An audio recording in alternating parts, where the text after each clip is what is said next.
I'm gonna hold us tight to our 2-hour meetings as tight as we can. Yeah. For budget, more than 2 is our head starts spinning. I brought a 3-hour cup of coffee. I watched what happened the last couple of years, once we got past 2 and we got nothing accomplished in the last 45 minutes. So, 2 hours. I have to go home and watch the Yankee game. Mets are already out of it. Sorry, I had to say it. Other than that season. Yeah. The 3 games. Okay, are we broadcast? Uh-huh. Okay. Good evening, everybody. This is the first budget workshop. We'll start with the pledge to the flag. Pledge allegiance to the flag, United States of America, to the republic for which it stands, one nation, under God, indivisible, with liberty and justice for all.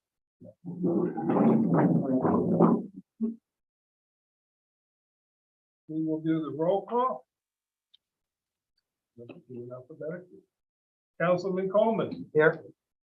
Councilwoman Allen. Here. Councilman Paddock. Here. Councilman Smisa. Here. Supervisor Baden here. Also with us is the Highway Superintendent Jeff Fry. We're going to start on the Highway Fund, the detail, which is page 4 of 11 on the Highway Fund. If you're following along in your paper copy. And give the board a heads up. Jeff and I, as we've done the last couple of years, sat down together. So the department requests, you didn't get a separate request like you got from all the other departments, because Jeff and I sat there and did it together. The department request is what he and I talked about. He explained what he needs to do for 2023, what he plans to do, a couple requested some changes, and that's how the numbers were arrived at. So since you guys are sort of new to this process, we'll work through the expenditure side line by line, we'll work through the revenue side line by line. One very important thing though is remember that when we're talking about personnel lines, 0.1 lines, we're not talking about individual people, we're talking about position. So we should always be talking not in a person's name, but in the job title. Just ask that we keep that. If we want to talk about a specific employee, we should go into executive session for that.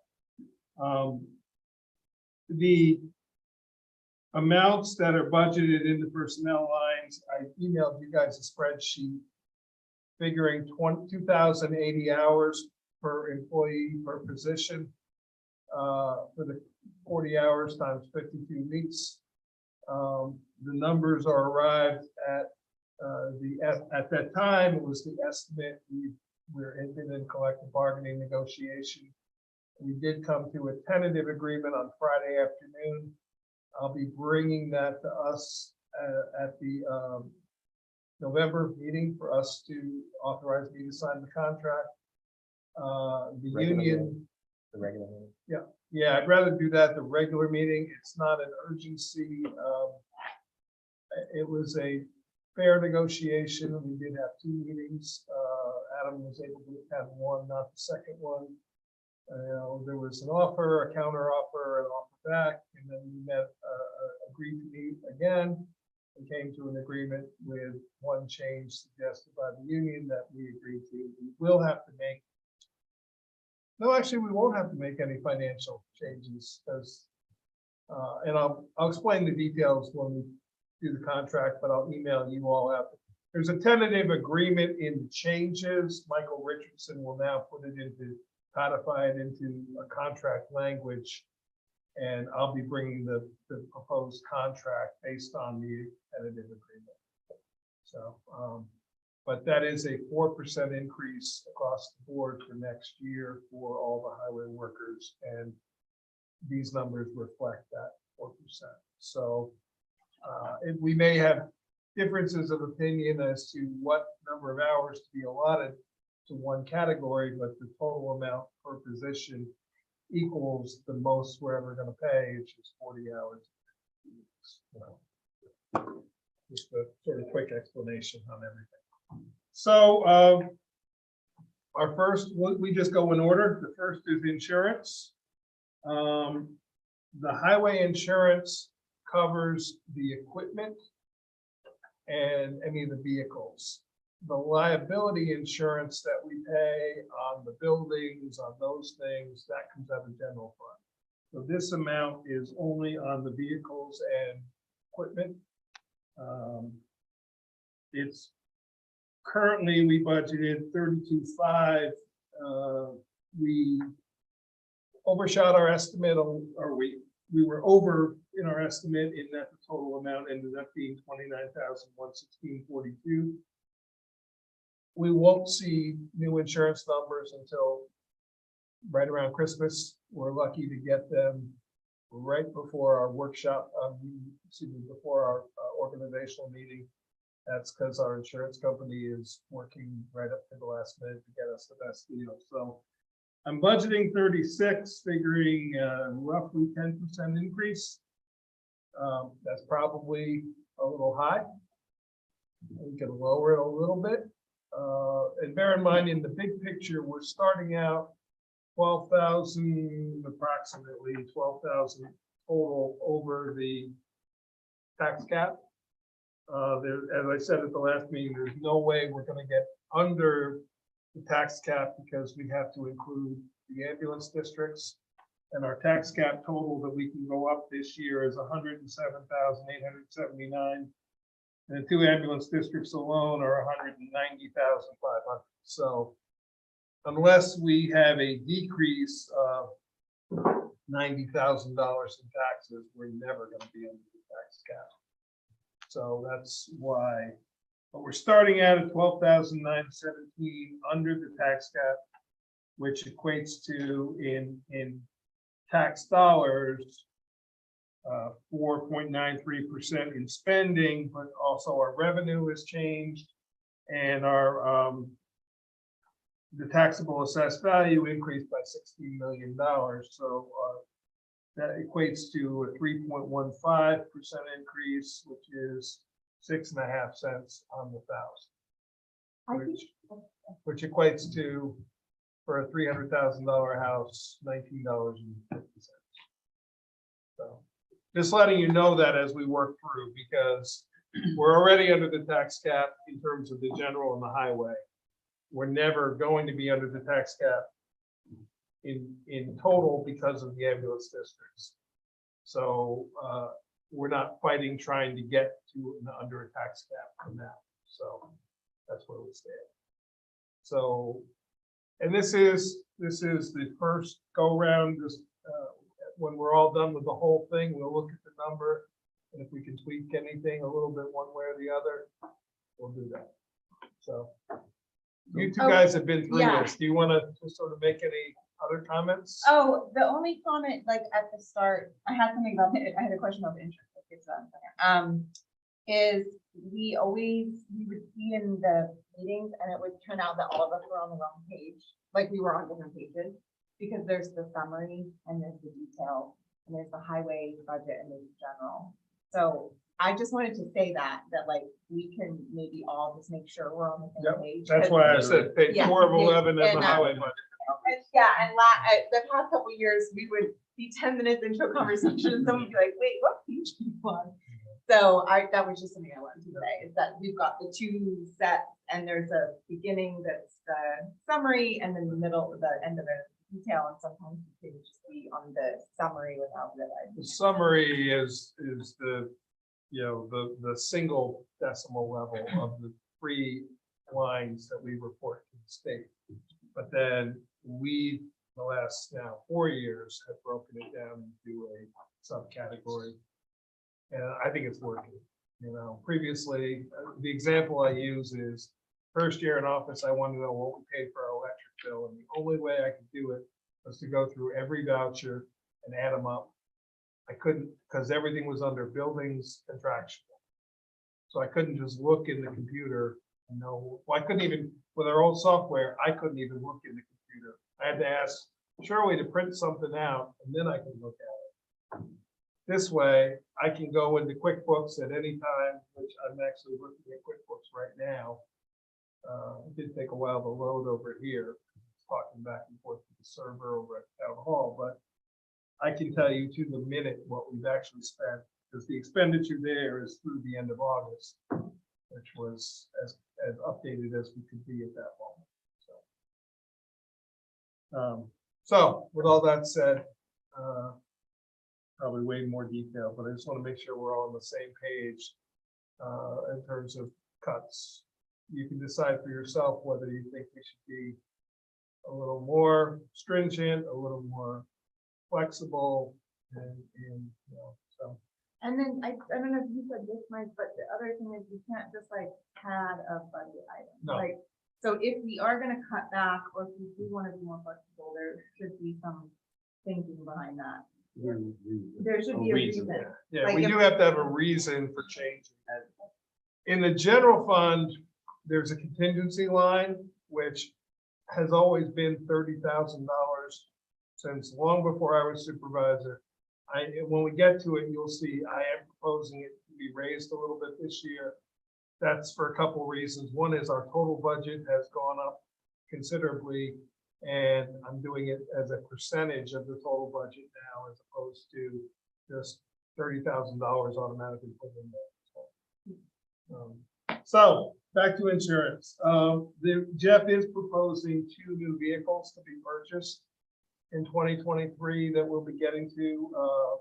One a pickup and one a one-ton truck. So new vehicles, a little higher insurance rate. 10% may be a little high because that's $5,900 increase from what we actually paid in 1 year, which is really almost a 20% increase. That's 25%. That was my Yeah, question. yeah. is Why the 25? Yeah. I did it off of the old number. We could make it a little bit less. We're not getting rid of any vehicles. Those are gonna be, they'll be They'll replacements. replace the 2, yeah. Yeah, So they'll we be will replacements. sell one and the other we'll probably gift to the transfer station and so. Yeah. Because the trend is a 10% increase, or 9 to 10% Yep. per year. So we could say 12, but right now, the 36,000 is 25% increase. Yeah, over- I mean, if we wanted to go to 32 or 33 instead, I'm okay with that. I like to see them. Okay.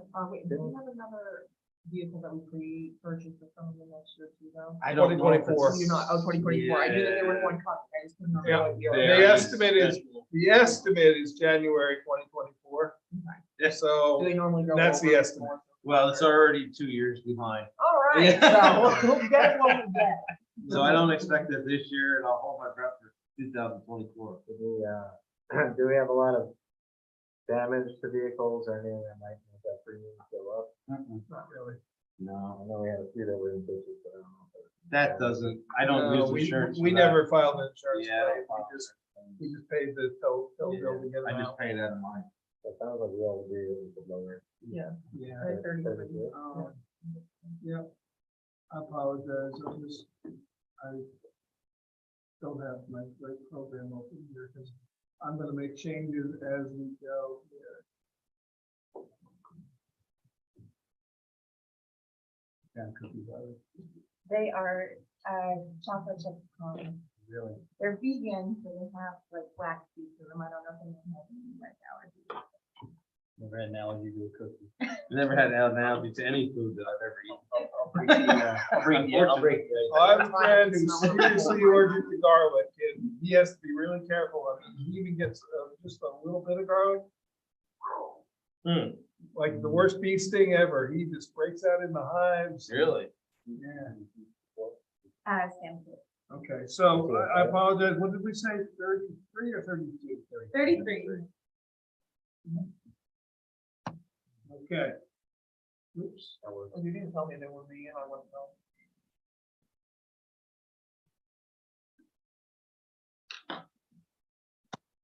Okay, now next moving to the employees. I did not print it out, but I sent each of you the email with the spreadsheet for hours. Erin, if you want to open it, you could just sort of talk us through, if you wouldn't mind.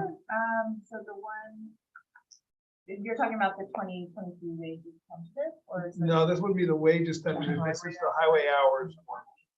There's a Okay. template in there, but then I don't have to keep jumping back and forth. Okay. So our working supervisor, a long time ago, just to give you a little background, when I first became supervisor, we used to do highway hours as either roads or snow, and that was it. And I was like, there's a lot more that we do rather than just roads and snow. So now I try to approximately break down, but if we go over or under, I can move money from one line to the other because the total amount of all the employees is 40 hours times 52 weeks. So that number is a finite number. It's never gonna change up or down, just a matter of where it is in the placeholder. Right. But if we think, so the working supervisor, we tend to fill the working supervisor almost 40 hours just in that title, except when they plow snow. Otherwise, if they're overseeing roads, if they're overseeing, if we still classify them as, so all that is in administration. So I budgeted that at 1,880 hours Yeah. for the year. So you're saying it's 200 hours somewhere else? So it's not for the rest of Snow it? plowing. Yes, the snow plowing.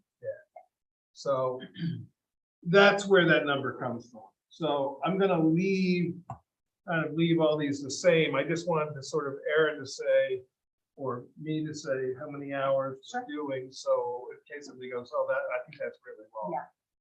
And then- So the HMEO, we have budgeted the 20 hours a year. The administration is, if they have to go do their physical, once a year, they're required to go do a Drug tests. drug testing, mandatory drug testing, physical, that kind of thing. If they're doing something that is not specific toward a job task, it's just sort of general. In the past, I've budgeted way too much for it. We haven't been diligent about billing it out either, but so I put in 20 hours for now. We can always move it around later. And there's 2 employees that are in that role. So it's essentially $940.50, which is 20 hours worth of work in a 2,080 hour year. So Where are you saying 900? I'm dividing the 1181, which is for 2 people, Okay, got it. by 2, because you see in the description, it's 20 hours a year times 2. So it's 900 and, no, it's not even 900, sorry, 1181 and 590 hours, $90. Yeah, there it is. Sorry, I was looking at your spreadsheet and I was getting confused because I see the 590. Okay, 590, I did the math. So. Uh-oh. Why did my computer just shut down? Back. That was very weird. Get on. Okay.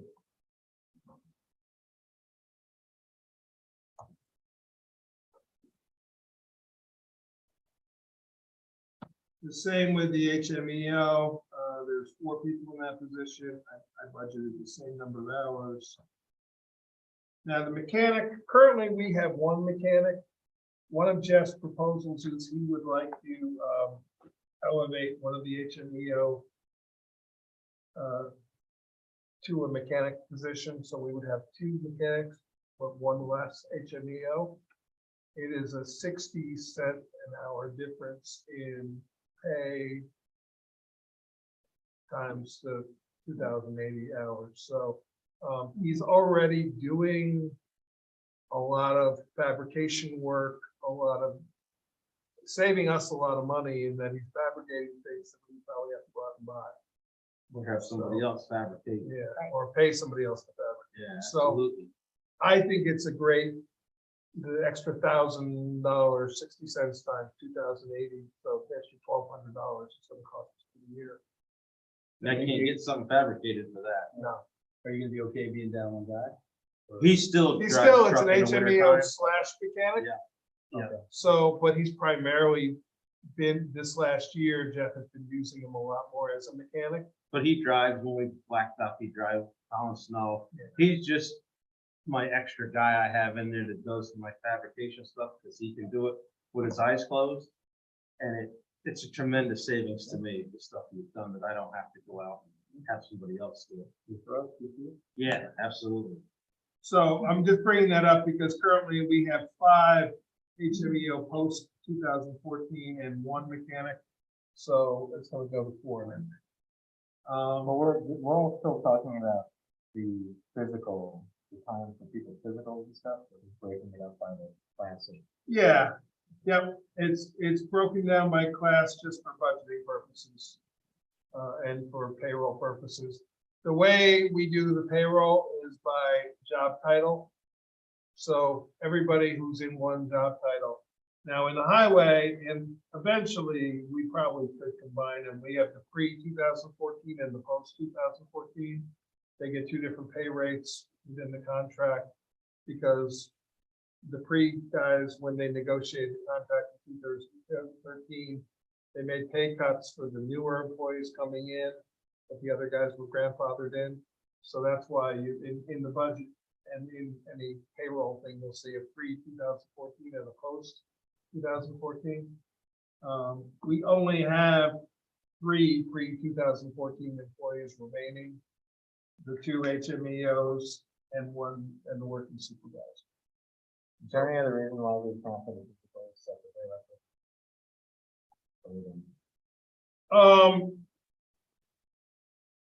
There's not really a budget category to put it in.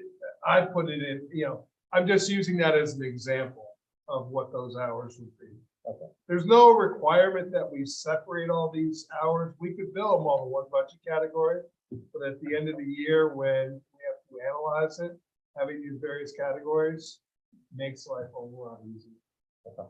So, and again, on the employees, it's all equal to,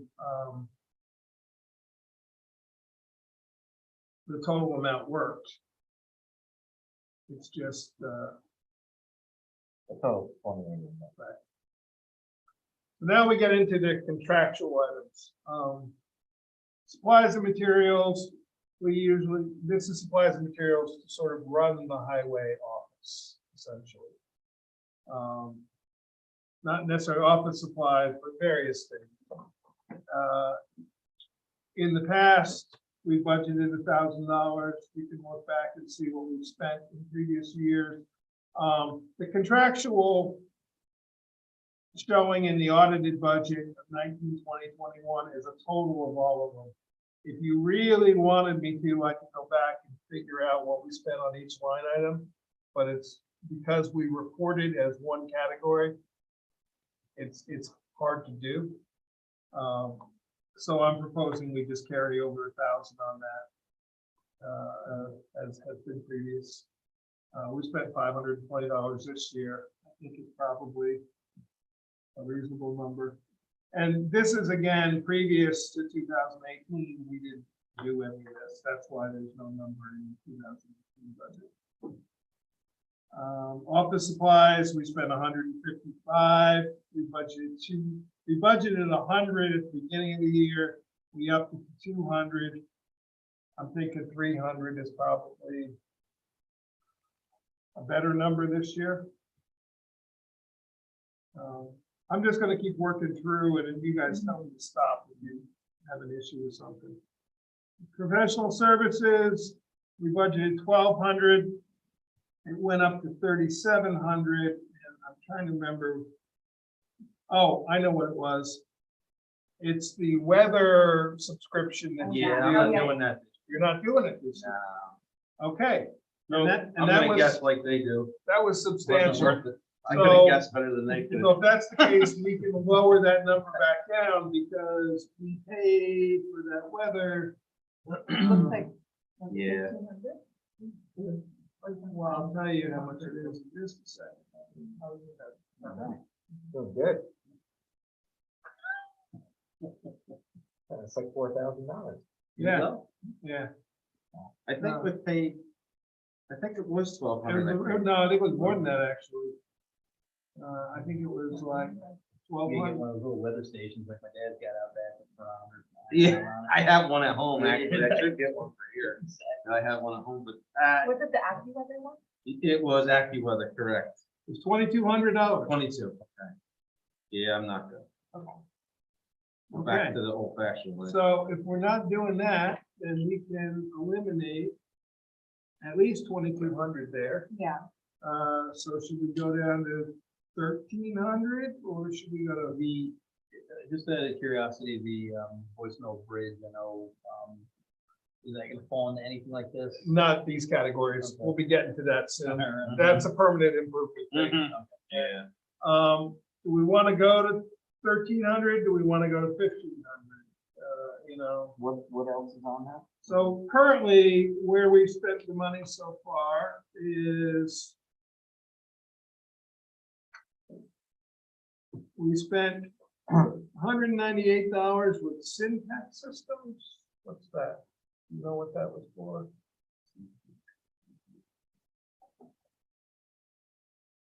We spent $200 with the Association of Towns. Yeah. Or the Association of Town Highway Superintendents. Superintendents. And actually, to be honest, you know, that does come out of your budget, It not does. ours. Yeah. Yeah. That's 200 of it. There were two $40. The $700 was the drug testing. I have to pay for that every year. Yeah, and there were two $40 charges for UCATs. Oh, that was your membership. Correct. One for you, one for Jared for your membership to the county. Yeah. Highway. Yeah. So the 200 was the state, the $80 was your county. Oh, Syntec was for the fuel system. Oh, okay. Yeah. That was an upgrade that we, Yep. or not an upgrade, it was something we had to do. We had to have help, With it, yeah, and they charged like $100 a minute yeah. to help. So that's what the 198 was for. So we have spent, It's Uh, terrible. if we take out the AccuWeather, we spent 1178. Yeah. Yeah.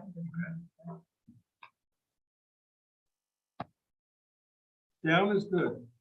The lease on the radios, that's calculated based on our contract with them.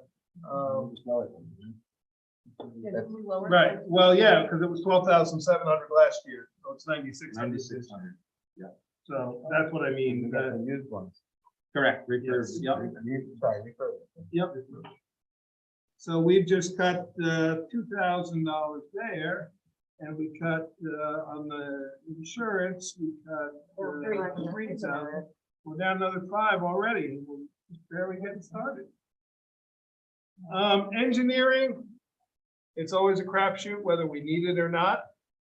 This year, we didn't spend any money on engineering. Now, this would be separate from the Boys Note Bridge.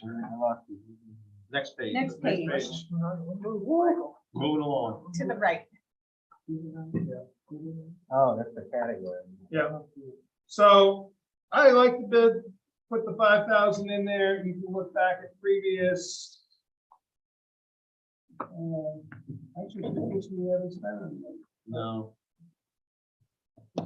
But if we don't put it in and we need it, then we haven't budgeted for it. And you can't do contingency in the highway. It's not legally allowed. So, That's pretty good. yeah, 5,000 doesn't go far within here. No.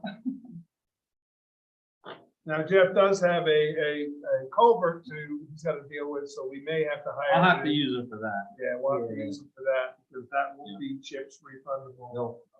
No, I'll have to use it. The state requires me to use it for certain things.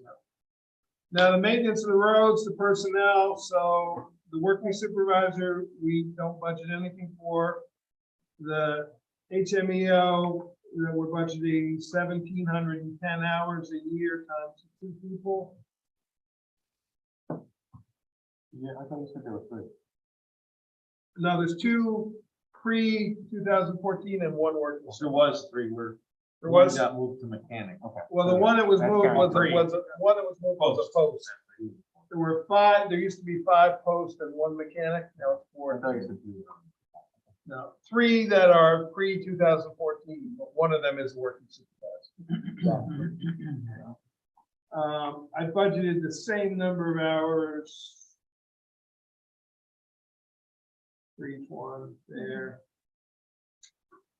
The mechanic, Jeff does use the mechanics out when he's doing some road work, so figure 200 hours a year. That's 5 weeks over the course of the year. Might be a little high, but bear in mind, if we don't spend it there, we're gonna spend it somewhere else, and we'll just move it to where we need to spend it. Seasonal, we don't usually bring the seasonal guys in for road work. The laborer, 200 hours a year. Overtime, it's a guess. You know, you never know how much. Sometimes they're out working on a road and they gotta finish, so they gotta stay a little bit late. We spent $3,800 through August. So I budgeted 4,000. That is up from last year's budget of, we started at 1,500, we went to 2,500. I think the 4,000 is probably a realistic number. I'm not hearing any no's, so. But there, for the actual for 2022, we might have a lot of overtime going Well, into the winter. not really, Oh, not for because maintenance of roads, sorry. that's no Sorry, problem. I'm getting, Yeah, you're the right, maintenance that's it. of roads season pretty much is Yeah, yeah. over by October. I got it. Yeah. Sorry. So that's why I think the 4,000 is legitimate. Yeah, it is. Equipment, we're not budgeting anything specific for the roads. If Jeff needs something, he'll come to us and we'll amend. Supplies and materials for roadways. We have always under budgeted it, and this year we spent $4,200. I know you're gonna ask me what we spent it on, and I'm gonna get there in a moment. Tell you what we spent it on. I could never have done this without the QuickBooks. I would have had to say, I'll have to check on that, and get back to you. Expanded supply, Jeff. Culvert pipe. So that's, that was $2,800 right there. I heard it's going up. too. It already went up, way up already, and the guy already And wanted it's then going up. Woodard's Yeah, concrete, so maybe we wanna, Wooders Concrete was a catch basin, I mean, how much culvert pipe will we use? A lot. we use a lot. We Yeah, go through well, that. but bear in mind, some of it is reimbursable from CHIPS, and that goes into permanent improvements. but So like we're this is saying, stuff it's that's doubling- not. But doubling if they're already. saying that doubling, It's gonna go, yeah, it's doubling, it's gonna be terrible. I heard the same thing from a friend of mine. Yeah. Like, Do we want to go to 7,500 then? I don't think 10,000 seems a little high. I think 7,500, because if we did 2,800 in culvert. Cause I just got more in that Okay. bills this month, so that does. yeah, Okay. so that's another 2 grand, Um, or 3 grand, so that's, yeah. yeah, Oh, you're saying it's gonna be, I got a 72. bill this month for another 3 grand for pipe, so the actual door is actually gonna be 7 now, And not reimbursable, not reimbursable. so. 75 is like, the cover for what we have now without any. 75 will work. yeah. Bear in mind, we can, if we take everything to possibility, because we're gonna have things that we budget that we're not gonna spend that much, we can move money later, so. The tools, we budgeted, these are just general tools, but specific for the roads. It would be, we didn't specifically earmark buy anything this year, but $250 doesn't sound like a lot of money. If they need to buy a specific tool that's used just for the roads. Professional services paving. Jeff and I talked about it. We had 30,000. We ended up paying 49,647. He thinks it's probably going to be similar, and we're hoping the cost of paving goes down a little next year because the price of oil has gone down a little bit. So Oh, but OPEC just dropped the barrel per day. It might. Well, that number is for anything that's not CHIPS reimbursable. So that's any paving that Jeff has to do. And if it gets too expensive, we just may have to say, well, this one road, we have to wait another year to do. We've done that in the past. I should be able to do the road I need to do next summer. It'll be close. Okay. What's the term of it? It's not CHIPS reimbursement? Any road that we oil and chip, pave, fiber mat, anything like that, when I get reimbursed for it, I have to have a life of 10 years. Right. But I can go back through, which I have some roads that have to go back through to redo. If I redo them after we've been reimbursed for them and it's less than 10 years, I can't be reimbursed to do it. Comes out of my pocket. That's basically Alright. this money. CHIPS will pay one time every 10 years. Yeah. Unless you do it in phases. If you do, like Queens Highway, we did a little bit in 2021. We did a little bit in 2022. So, Okay. but you can't redo the same road. Last year, Queens Highway was a CHIP non-reimbursable road, correct? No, last year was, Do it. DeWitt Road. What's DeWitt. the one? The one, and then I did Scroon Hill this year, it wasn't reimbursable, and next year will be Mount Laurel Road. That won't be reimbursable. Yeah, because a lot of them were oil and chip. Yeah. And it didn't work, it was, so A lot I'm of doing a these were- different application. You've been using a lot of different applications. Yes. You know, it's as high tech as you can get. Yes, Or I make it just did safe. another high tech thing last week that I'm see if it works. But we're saving It's called money doing it. Pressure sealing. So, yeah, Very I cool. like to try different things. There you go. As long as it lasts 10 years, I guess. And these are, most of them should at this point. Sure. So, well, let's put the 50 in for now, and Yeah, We the got a lot 50 of- is fine. we got a long way to go with budget yet, Yes. so we'll see if we get done and we're 50,000 over, we go, we can put another 10,000 there if we have to. The professional services line, that in the roads, that line covers, it's higher this year than usual. And oh, that whole bill was Schmidt's Wholesale. Oh, I know what that was. We had to put a new pump. Yep. In at the Towpath Road pump. That's what that was. That was the replacement of the pump. And that pump, the previous pump had been in there for 20 some years. Yeah, And long time. so that's what that line, that's what it ate up that Yeah, line. pump station. Um, So we don't think we need another pump this year? I hope not. That's the only place we have a pump. If we need another pump, it's probably still covered under warranty.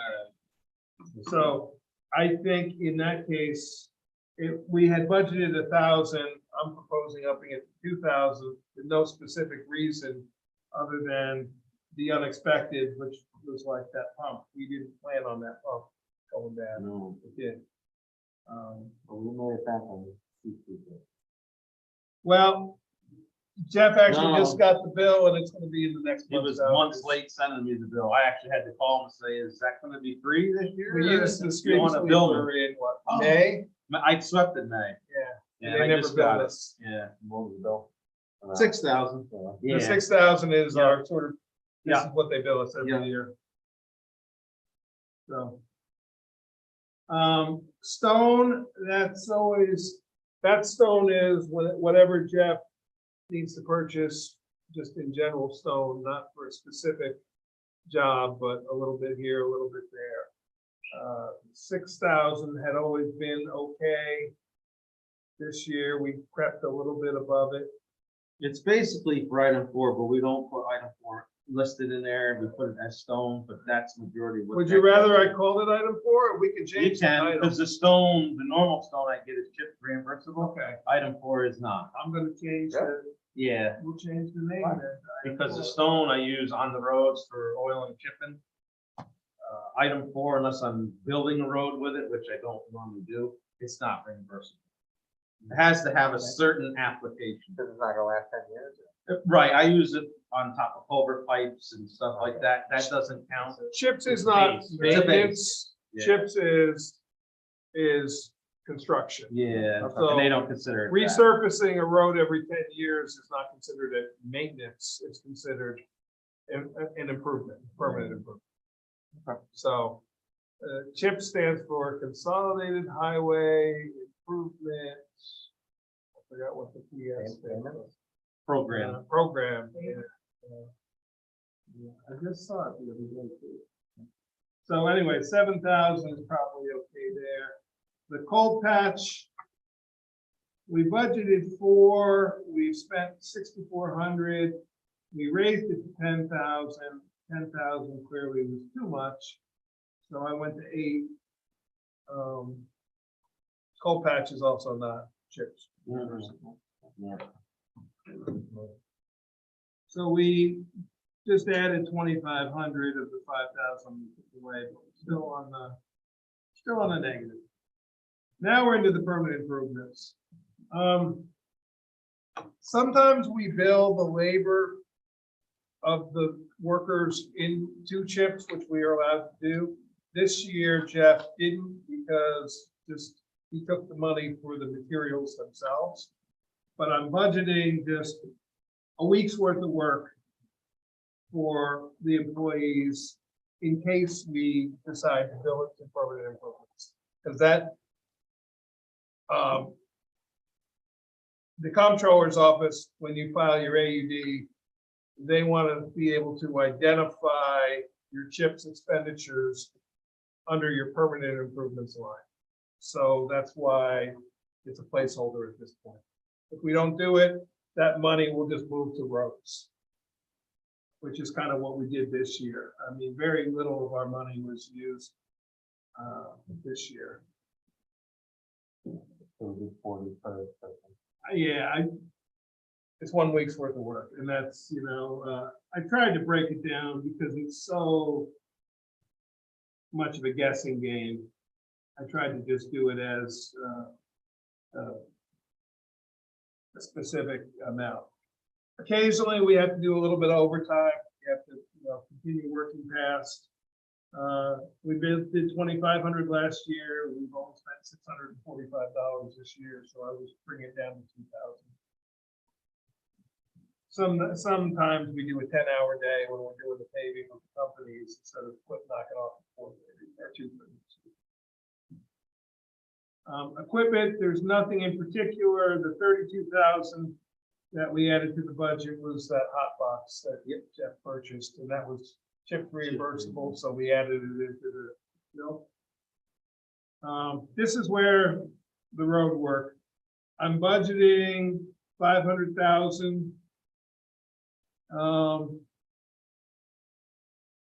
We're gonna get back from chips. We're going to be eligible for about 599,000, which is where we were this year. Plus, there was some leftover money that will roll over. So in essence, we could go up with that, but Is it material? what's that? This is all material. There's no labor. No, this is vendors. Vendor. So it's not just material. When he hires Okay. a company, they bring their workers. We work with them. So it's not our labor, but it's any bills we get from vendors. So it's not just But material. this is a variable number. If we get and spend 550, then the budget line. You can will be see 550. this number. We started with Yeah. 300,000. We then amended the budget to 449, and we've actually spent 592 so far. The 592 is reimbursable like this. Correct. Yeah. Correct. We've Yeah. submitted 621,000, which is the 592 and the 32, 624 actually. Does that land this year? Or next year? Comes December 15th. December 15th, we get Is the that payment. check. It's a very nice Christmas present. Yeah, December 15th. And then we take it back from Jeff because we loan them $500,000 Yeah. to pay those bills. It's still in November, but I've already sent it in last month. So they hold it till the deadline of November and then they pay December. Mike, are you concerned about discrepancies between your worksheet and the budget? in the worksheet you had a different amount budgeted for overtime. In which worksheet? The one you had me keep an eye Oh, no, I'm Okay, not. I'm okay. not. I That worksheet is just a like back Okay. of the napkin. The budget is what matters. Great. Yeah, the overtime, I probably, as I did the budget, I made some changes and didn't update the worksheet. Yeah. Because that's the fine. overtime is above the 40 hours times. Yeah, yeah, 52 got it. weeks. I just wanted to make sure. No, but thank you for, so we'll put in the 500 for now. Oops, I just put in 5 million. All right. A lot more work there. Yeah, so good luck. Good luck getting it back in the state. Yeah. Maintenance I of think we're talking bridges. We don't spend a lot of time on labor of bridges, other than we're gonna be, Can I ask, what was the 60,000 for culvert? Is there a reason we don't have that? this past year, we budgeted 60,000 for culverts, we only spent 162. It's a total amount for chips. We just separated it between road work and bridges and culverts because chips needs it to be separated.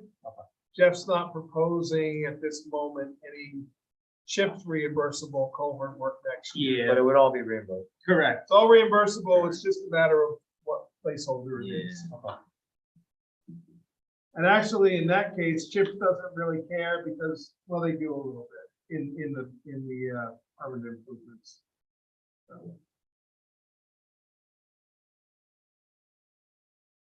So, the labor, I'm gonna leave alone again.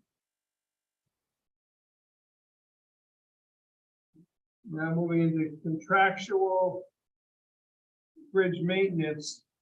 That 25,000 that's in there is gonna be the 5% that we'll be paying in 2023 toward the Bridge of New York. Because bear in mind that as we pay the bill, we submit the receipts and we get back 95 cents on the dollar. So, oh no, I'm sorry, I apologize. This maintenance is, you said you had a culvert. No, the number is correct. You said you had a culvert that you need to replace, but not part of CHIPS. Not part of chips. And that's what the 25,000 is. Yeah, Okay, this, so that's for a replacement of, remember which one it was? It's Stonehouse Road. So that's what that 25,000 is for. Machinery, the only place we budget labor really, the HMEO position is where Jeff has been using the mechanic, the HMEO as a mechanic. Next year, it will be all just in the mechanic category. It's increased because it's now 2 people instead of 1. And that's based on 1,570 hours, which is, I forgot how many weeks.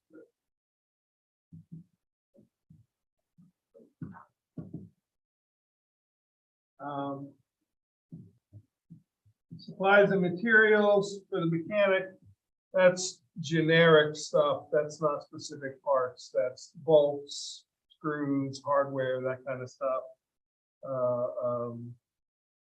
Cleaning supplies. We budgeted 15,000. We spent 13 by the end of August, so I'm thinking we probably need to up it a little bit next year to 7.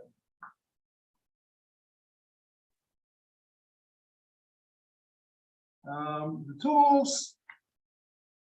We had only spent $292, but I think you were gonna go out and buy some. We did. tools. We did, yeah, the Okay. bills are coming. So, Yeah. Jeff, there was some talk, when we were talking, earlier about, the mechanics and their full use versus, town supply tools. Does that need to be any bigger than that? No, we should be fine. That's what I did. I went out and I asked the mechanic, okay, what are you gonna need? Well, I need this, this, this, and this. And he got it. It's just the invoices haven't come in yet. So probably this month or next month, we'll see them. So we'll be closer to the 2,500 by then. And is 2,500 gonna be enough next year? It to should keep be. everybody- Yeah, Yeah. because you brought in 2,500 worth this year and 2,500 worth next year. Yeah, I should be okay. Even with two people working at the doctor. Yes, that this should be fine. Yeah. Yep. There was a situation Yeah, we'll where have to share the the hammer. mechanic was using a lot of his own personal tools, some of the specialized equipment, and in the past, it was by his choice, but He's went back to using some of his Yeah. own tools, yeah. well, But we have. we were bought some. clear though that we're now supplying what he needs, and if he chooses to use his own tools, it's by his choice, Correct. not by ours. If it's like a specialized meter or something he needs, well, then we would work out an agreement to utilize it. You know, 'cause some of those specialized meters are really, A lot of the different specialized stuff, we go to like Napa and they'll let us borrow one for the day or oh, rent one for the, we do that a Nice. lot. very nice. They usually let us borrow, it, take it, use it, what you gotta do, bring, because if we need a part, we're obviously gonna buy it from them. Yeah, So for them to give us that tool. and say, if you see the Napa budget line, that's very nice. Yeah. So, Gasoline, we budgeted 80, we upped it to 100, and actually, it's not reflected here yet, but we also brought over 40,000 of ARPA money that is Right. not reflected in the amended budget, because we brought it over, but we didn't do it a budget amendment. And I need to get caught up on that. So we were at 93 as of the end of August. Prices are coming down a little. I kind of said, well, let's go to 120. But are you saying we've already spent about 120? No, we haven't. We spent 93 as of the end of August. The September bill was considerably cheaper. The September bill was only about 8,000 or 7,000, if I remember right. yeah, somewhere around there. So we spent about 100. I'm talking the income side. Yeah, so we've spent this year approximately 100 through 9 months. So at that average, it'll bring us out to about 130 for the year. What I was talking about was the additional 40 that we brought into revenue that isn't reflected in this budget. And yeah, So, it just seems like 120 is low now. I don't think so, because we're gonna spend about 130 this year and prices are dropping. So I Yeah, I'm think hoping next year it stays down. This year we took some beat. Bear in mind though too, Michael, when we get to the revenue side, this is a total fuel and it's part of it is reimbursed by the ambulance squad, by the fire district and by us with the general fund. You will see that the revenue side way exceeds what was budgeted for the year as well. I appreciate your confidence in what gas costs. Well, and we can, Diesel's been terrible. again, they can be, money can be moved around as Okay. needed, so.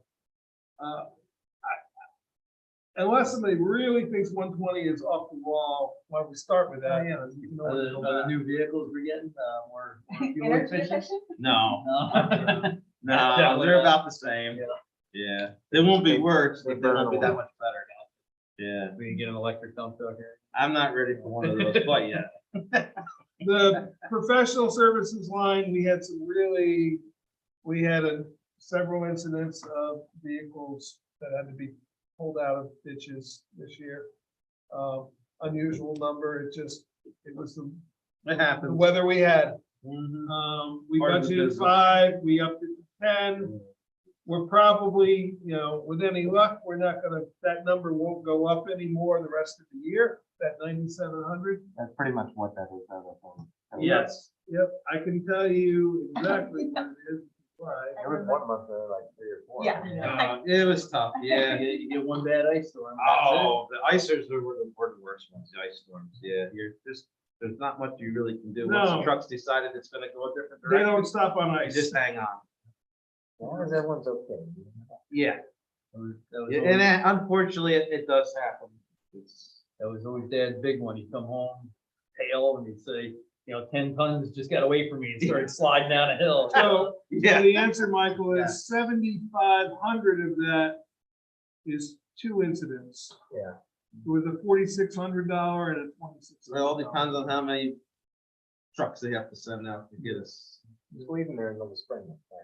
Sometimes it's, Other than I that, thought we were gonna have to do that a couple times. other than that, what that covers is inspections of the vehicle Alright. and, there's two bills from Chilcott's that total 7,400 right here. So of that 98, 7,400 is two incidents. So I think the 7,500 probably is okay.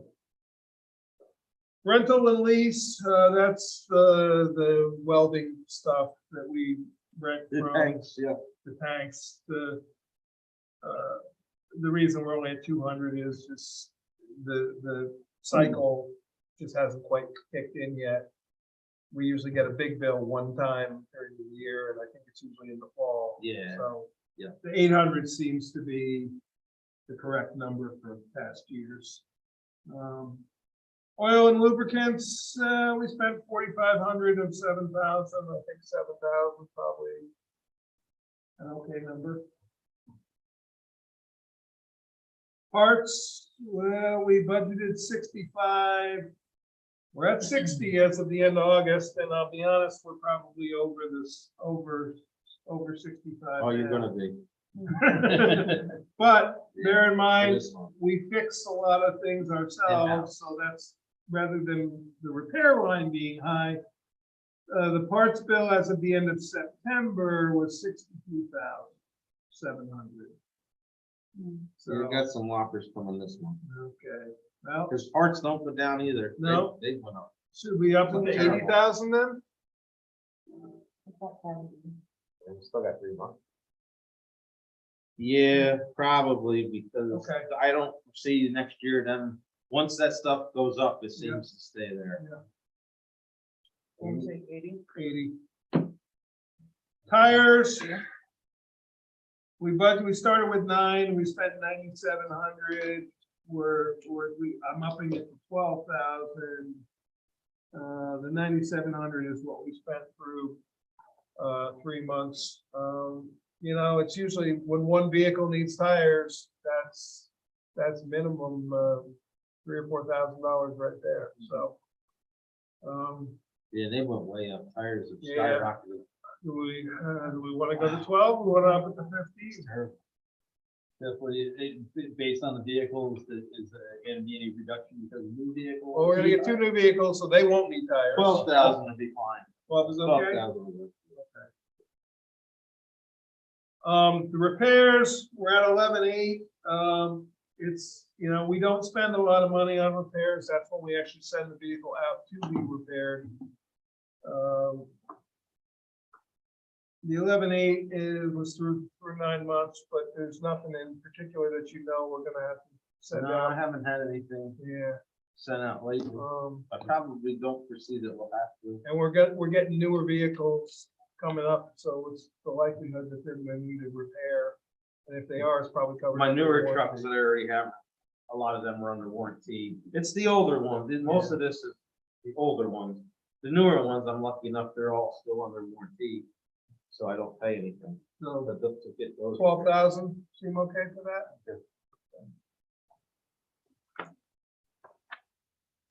So we just added 10 more there, so now we're up a little bit. Yeah. And so it's okay. Find it somewhere else. Oh, we will. Jeff is always gets the luxury of being the first one to do it. 'Cause his budget is so much of our budget. Rightfully so. We all need roads. Yep. And it's the one that there's very little way highway can make revenue. It's chips. Right. That's it. And it's chips. And yeah, and I'm not mercy what they usually want to give me. Right. So, which has been very generous the last couple of years, but you never really You never know. You guys think like a bake sale or anything? I've thought about it. Most of our guys are not too good at baking, so. So brushing weeds, So they like. Yeah, they like eating. Brush and Cookies, weeds overtime, I put 2,500 in. We budgeted 6,000 this year, because last year we had a fair amount of trees come down that we had to go out and deal with. This year, we've only spent $682 on Knock overtime. on wood. Yeah, so I went back down to 2,500, unless anybody has a significant issue with that. The equipment there, the $500 in brush and weeds is really a placeholder. The $725 that we spent was a new chainsaw, and it was, yeah. Yeah, new chainsaw and some gas, oil, Yeah. or not gas, but oil. and some- Yeah, but the equipment, the chainsaw purchase itself was the 720. Correct. So I'm gonna put the 500 in as a placeholder to get us most of the way to something we need to buy. Supplies and materials are sort of, the generic supplies. Yeah, we started at 500. We upped it to 1,500. We spent 1,485. I don't know if I could tell you what we spent it on. Decide if we need to go higher.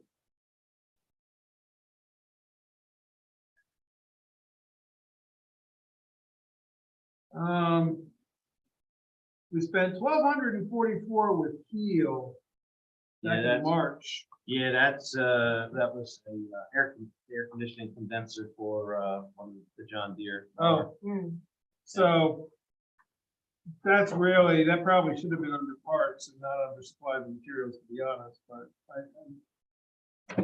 other than that, most of the expenses are just, $27 at Herzog, $60 at House of Wheels, Yeah, that's all. just sort of generic stuff for the lawn mowers and, Just keep them serviced. yeah, so Oh, we started with a 500. Do we start need with to a lower 500. it? Should we lower that? Well, and that's what I'm wondering, Then? because It's not. probably that part, that 1,200 that for the condenser should have been down in parts, which would make that 8,000. So maybe we lower supplies and materials when we raise parts. Yeah. 500 and then. So you want to lower? it I don't know if I to go to 500. Let's go to 750. Yeah, And that's then- a 55, and then yeah. 500 was Yeah. 8,000. And then, Well, because you're not gonna have a condenser break it. no, No, It's a high ticket. it is. We don't have any historical. Should we just, Well, what are the other? The other parts? Well, so we don't get out of order, can we just go back to tools? I'm sorry, I just Sounds don't good wanna, to me. yeah. So tools are just sort of generic stuff for brush and weeds. We spent $630 this year, so I think 750 is probably a more reasonable number than the 200 we budgeted. The professional services tree, the 10,000 is what we budget every year. It's $2,000 a day, and we contract with LW for 5 days as Jeff needs them. He hadn't spent any money this year, but he's either about to or did in September. I'm not no, I sure didn't, but I would. what you're going to. Yeah, We definitely paid it. you paid for the rail trail. The rail Is that what trail, that was? we paid for out of our budget. Yeah.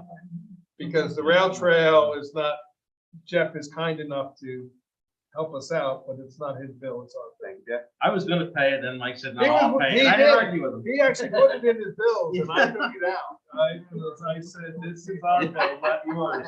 I always try to pawn off a few more if we can. Yeah, yeah, no, I took it out of his bills and put it in ours, because it's parks. It's not, Yeah. rail trail is a park.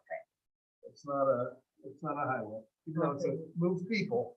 Well, as long as we know that we can follow the best time. It is, that's what I was waiting. The rental of the arm mower, that 7,200 is pretty static. That doesn't change. Do we want to change it then to 7,200 or do we want to? Just leave it there and then If they do. something quirky happens, I have a little extra in there. So now we're at parts, Aaron, and let me look at what else we spent on parts. We spent 7,200 so far this year, which means we had a $358 bill from Herzog's in September. Montage Enterprises, what's that? That is where we buy our knives and everything for our flail mowers. Okay, We have two Oh. flail mowers. we had a $3,800 bill from them and we had a $1,900 bill. from Yeah, them. I had to buy quite a few parts for the one mower for the flail mower. How often do you, I don't replace my phone mostly yearly. Do you Oh, guys do that? Yeah, yearly? we go How through much? them, Okay, we go through them pretty steadily out on the road. so that's a pretty standard. Yeah, I buy a box of 250 and we usually buy 2 or 3 boxes this summer. Okay, For 2 mowers, 2 flail mowers. so that was 5,000?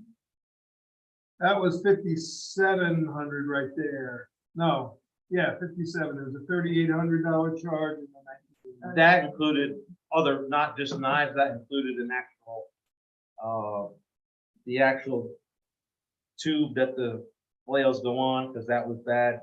So we had ordered multiple parts for the one mower, all at one time. So how about should we go to 8,000? Yeah, that's what I was And then gonna say. and then we'll save those $250 because we lowered the other one. So 8,000.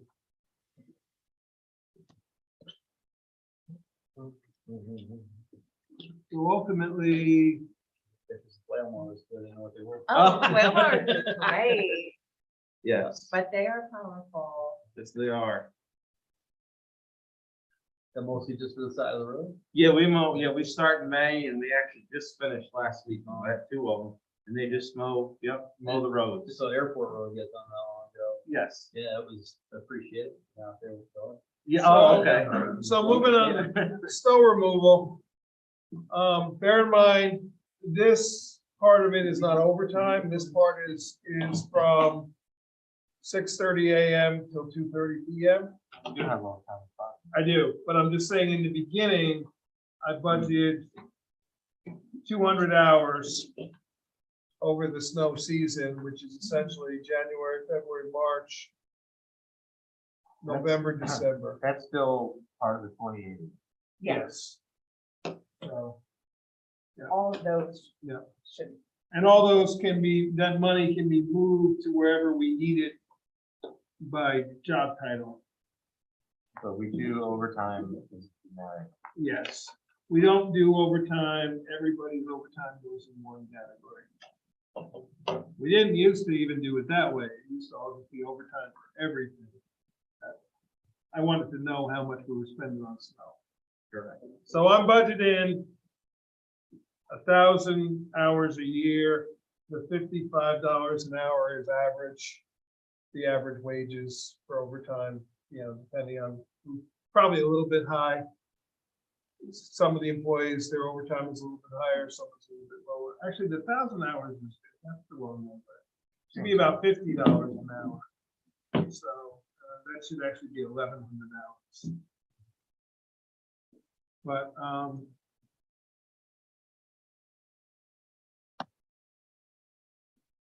How many hours of plowing do you think you have installed? ooh,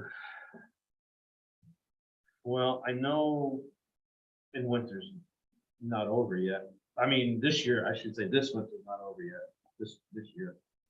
From January 1st until April, I don't know the exact date, the guys had already had 200 hours of overtime apiece. And you still have November, December to go this year. But they had an easy 200 hours. 200 hours times 10. That's 2,000 hours. Maybe If we can go 10, 12 hours, this, a storm. this doesn't seem that number. We've only spent 36,000 on overtime though. That doesn't sound like 2,000 Right. hours worth of overtime. Right, if you divide that by 55. Did you say 55 is the average for overtime or no? No, 50. 50, Yeah. that comes up to 720 hours. Yeah, something's. The amount of overtime and the amount of overtime that we bill That's doesn't seem right. 720 divided by how many guys, though, because this is for the whole department, that's not per person. Right, How many people we have working? 10, I use all 10. yeah. And 72 hours a guy. so far this year. Yeah, So 2 weeks worth of work. yeah. I mean, the 50 always has been about right, the 50,000, and that's kind of what I budgeted the last few years. I'm upping it by 10% just because we're doing a pay raise and you never know what you're gonna get hit with. Right, So, it's good. It's hopefully we're wearing t-shirts on Christmas Day. We can Well, I only don't go know everyone- about that, every once in a hopefully. while. yeah, We can You only can go. wear nice. yeah, I think it's a decent start. Yeah, because you don't know. We could sneak through November, December, and be fine. Or it might not be. Jeff doesn't need any equipment for snow plowing. Road salt, I upped it from 20, we started at 30, we went down to 28. We've only spent 18,000, but you just got a new shipment, Yeah, I got a bill for 12,000. 12,000, so that's gonna bring us back up to the 30 that we started with. Right. Yeah, So I'm gonna up it to 36. We probably won't need to buy any in the spring, but we probably will need to buy in the fall of next year. yeah, what'll end up happening in the spring is I'll end up getting delivered if I don't use, and then I have to pay for it. So Last spring, I didn't have any left. Jeff guarantees a certain amount that we'll use. And we pay for it ahead of time. They bring it as we need it, but we don't pay storage if we pay for it ahead of time. If we pay for it as we get it, then we gotta pay The storage. only way I can get it through OGS is I have to call them and I have to give them a preliminary. So I reserved 500 ton for myself. I've already had delivered 200. Depending on how long that lasts me, I could have maybe 300, maybe 200 left in the spring. And then they call me and they say, okay, you have 200 ton left here from your 500 ton reserve. If you want us to hang on it, we will charge you so much a month, or we will deliver it to you if you have a place to store it, and then they bill me for that. This past spring, I had nothing left.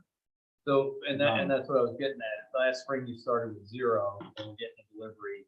Do you think again, I know it's speculation, but you think we'll be back to 0 in the spring, and then we'll need a full $36,000 purchase in spring or summer?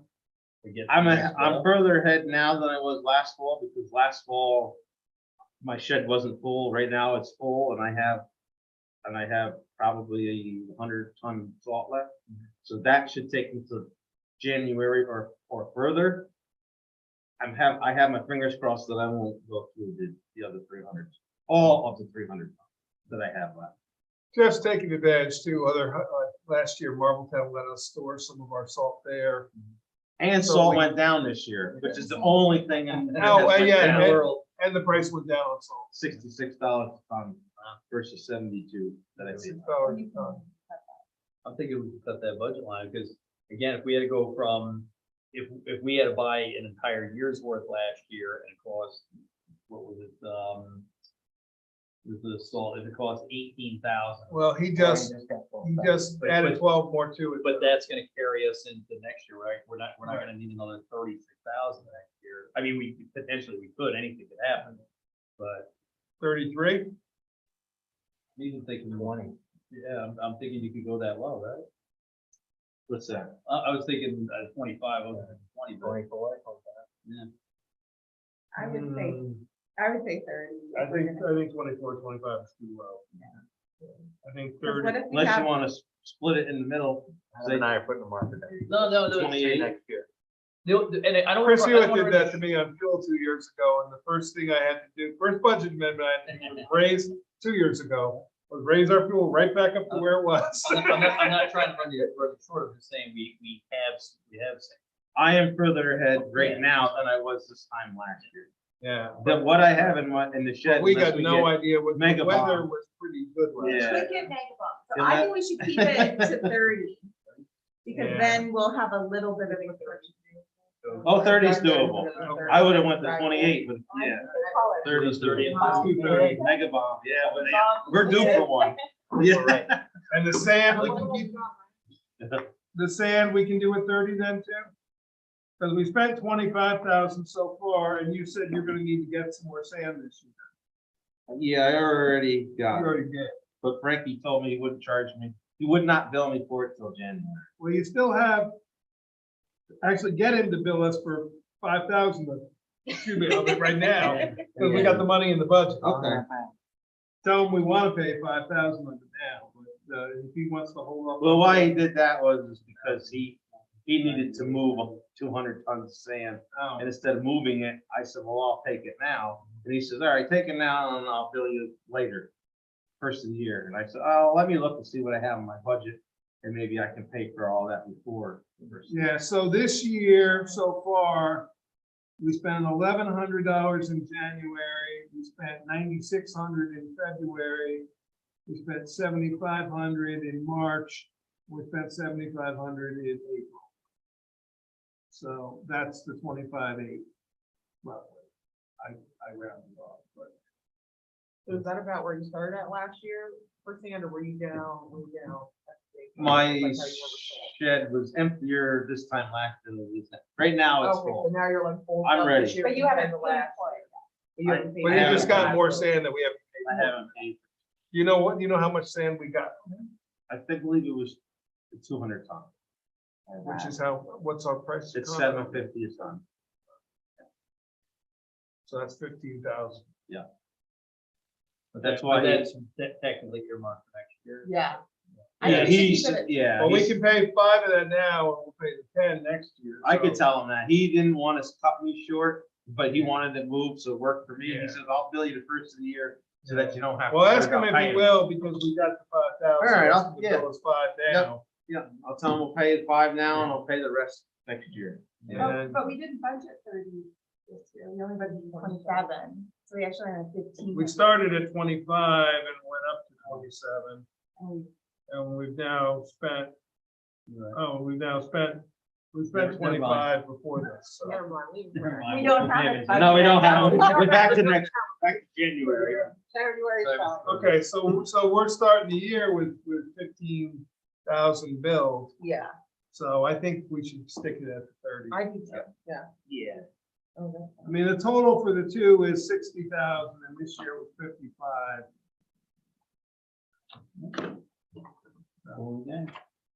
Well, we just saved 6,000 there. Yep. Now, the heavy equipment and capital outlay, that's the pickup in the 1-ton truck. Those are guesstimates based on Jeff's experience of. Bear in Absolutely. mind that we're buying it on a state bid contract, so we're not paying what you pay at the dealer. Yeah. So 55 and 70 is what Jeff thinks is probably. And that should work. I'm hoping it will. First, we obviously pay a lot less than. And you are gonna, now I remember why I only did 500,000 for the roads. Jeff and I talked about, these would be CHIPS reimbursable. So be 500,000 for the roads and 125,000 for the 2 vehicles. Correct. How does that work? Why are they just? Anything that has to do with, they categorize, I can use chips for equipment and anything transportation wise, and they list what they allow for transportation, which is pickups, big trucks, which I had used chips money to buy bigger trucks, excavator, anything that you want to buy. The only thing you have to keep in mind, obviously, is when you buy a high end, like let's say an excavator for 300,000. You're already using 300,000 of your CHIPS money, you're not left for roads. But they do allow you to use it for transportation and things like that. Anything that has to do with either building a road or You have what to you're gonna keep use the to drive vehicle on the for a road. certain number of years, though, just like the 10 years with the roads. If you don't keep it for a certain number of years and you sell it. You have to keep it 10 years. They Yeah, it will has come back and tell you, you owe us back for that Yes. vehicle. it has to be 10 years. We never did the town, we never did, we just did the cost of the roads. Tony started and Yes. Jeff has continued that, not the big ticket items, but like smaller ticket items. Like when we did that 5-year lease and bought 2 new trucks and paid 88,000 a year, we paid off the 5-year long-term lease. That 88,000 came out of CHIPS money every year, so Yeah, eventually, they did buy those two trucks, but we paid it out over 5 cycles of chips. now I don't know where, but you and I had talked about it, possibly getting a new golf cart. Yeah. So the golf cart that we utilize, As you you guys saw. saw, Is that chip reimbursement? It is not, unfortunately. now what I said to Jeff is, it's not in the budget because we talked about it after After that. Heritage Day Yeah. because of our conversation with Jared about the Yeah. golf cart, which That golf was, cart looks great. well, the question is, It's Yeah. a runner. now, it's utilized a lot on the rail trail. Oh, yeah. Yeah. We could potentially buy it at a general fund side rather than having Jeff buy it. I mean, I think all departments should be. I mean, do we want a golf cart or a Polaris or something with a little more? Well, I was looking at something You a need little bit something more that's than, got the ability to carry equipment. yeah, I have found what they call those UTVs that are 4-wheel drive and they have like a gator type thing. The problem with our golf cart is they only made that model 1 year. So every time we have a problem with it, we have to come up with some way to, we put the key switch went bad. So we put an international key switch in it, just changed some wires around so that we could use it. But we're running out of ideas of how to keep that poor old thing going. Why it's good when you Yeah, can do stuff like that. but it's perfect on the rail trail. They throw saws in it, they go down the rail trail, they don't have to use a pickup, and they can do what they want. Yeah, it's We could get electric. very handy. We did. Yes, I have priced electric ones, I have priced gas ones. Yeah. So I think for the moment, let's not put that in. No, Let's see I where we go. Yeah. As far as the employee benefits, the state retirement, 80,000 is the estimate at this moment. Before we actually have to do a final budget, I will have a much more accurate number, pending what info I get from retirement. The FICA Medicare is self-calculating based on wages. So the 48,021 is still the answer. The workers' comp, our bill was 16,000 this year. We only budgeted 15. I upped it to 20. I don't know, we could maybe go 18,000. Like, is this one of those that, you know, that we can get the penny? Which one? The FICA and the. We don't want to do budgets to the penny. We do them to the nearest dollar. Okay. Do it to the penny. But- Right is this now, one- that is, Since we're contracted at a fixed price. for a the fixed amount of time, 48,021, the way I do it, Adam, is it's my spreadsheet adds up all the wage lines and multiplies it by the federal amount of we pay in taxes and pre-calculates it. So, That's what I'm saying, so when we come to the final budget, we should have a good Right. handle on exactly. yeah, well, that's why it didn't, this one for highway didn't change because we didn't change any highway wage lines. Right. So, but yes, the short answer to your question is yes, it does. No, that's what I was saying. It self-populates. There's no disagreement. That's what it will cost us if we pay all those wages. The workers' comp, we do it through the county, through the, we budgeted 15, it went up a little bit. Last year it was 13, it went up to 16. The year before it was 14. The year before that it was 18. The year before that it was 17.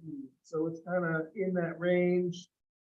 I don't know, do we say 18 and kind of, The most it's ever been is 18, so yeah, worst case scenario. okay.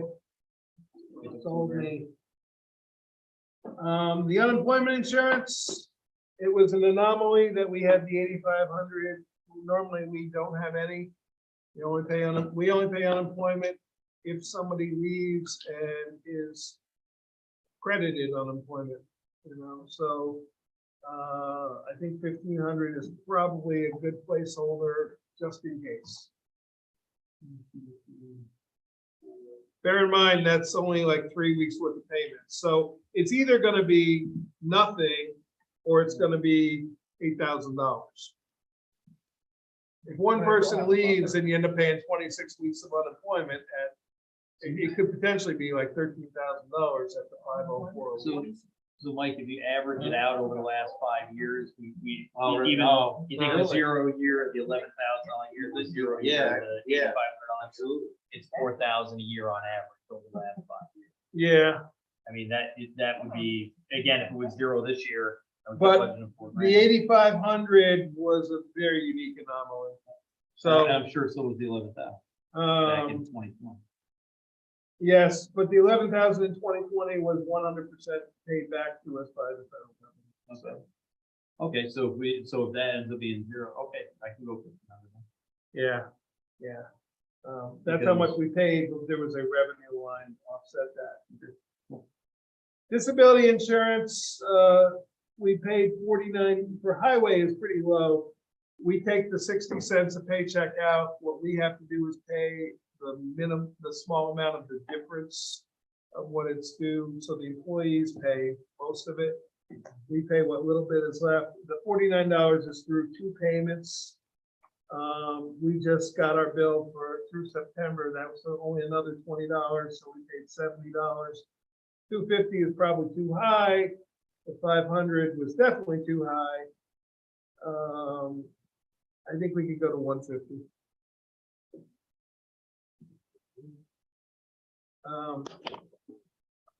Because our highway employees are all male, it's a lower rate for disability insurance for men than women.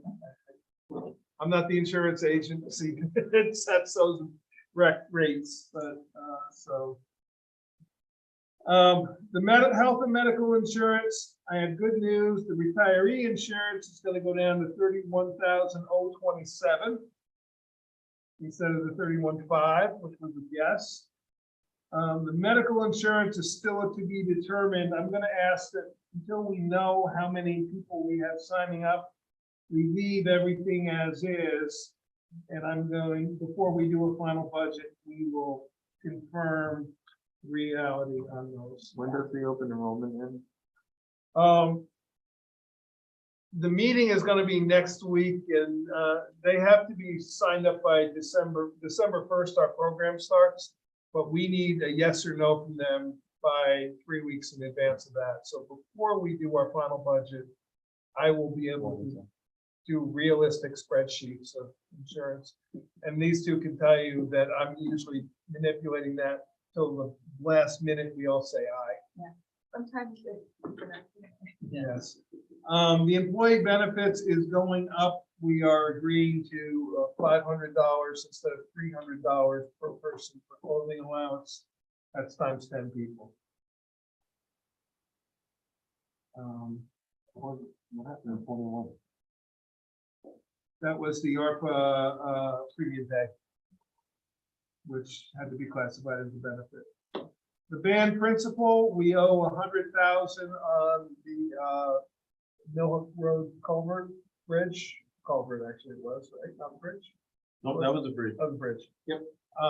Planning on paying it all up. So we will have 0 debt.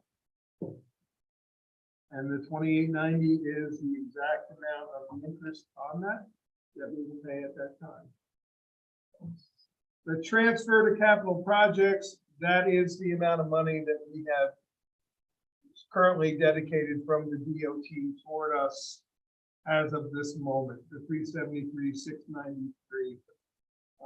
So that's where that number is coming from. That will change as new contracts are signed, but we can amend it as we go. So because that project has to be considered a capital project, the replacement of the bridge. This is the Boyce Mill Road Bridge, yes. So that's why that line is in there. But there's a revenue line, when we look at revenue, that will offset that. So just doing a quick look at the summary, the highway fund,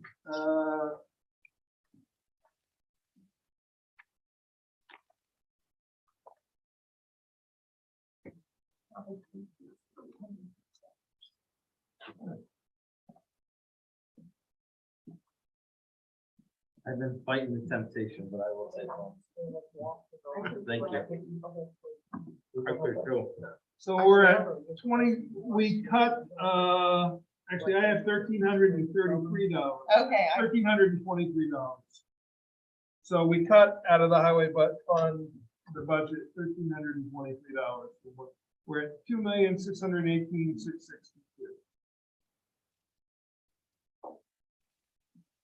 So if we can just quickly now look at the revenue, and you can, We don't have like a employee well-being category, what's that, what do you mean by that? holiday parties, things like that. Not allowed. Not allowed with tax dollars. You can't have a holiday party? Cannot have a holiday party with tax dollars. You have holiday party. Everybody chips in. Donations. Some people, With public funds, it is a absolute no-no. You cannot do it. They should change that.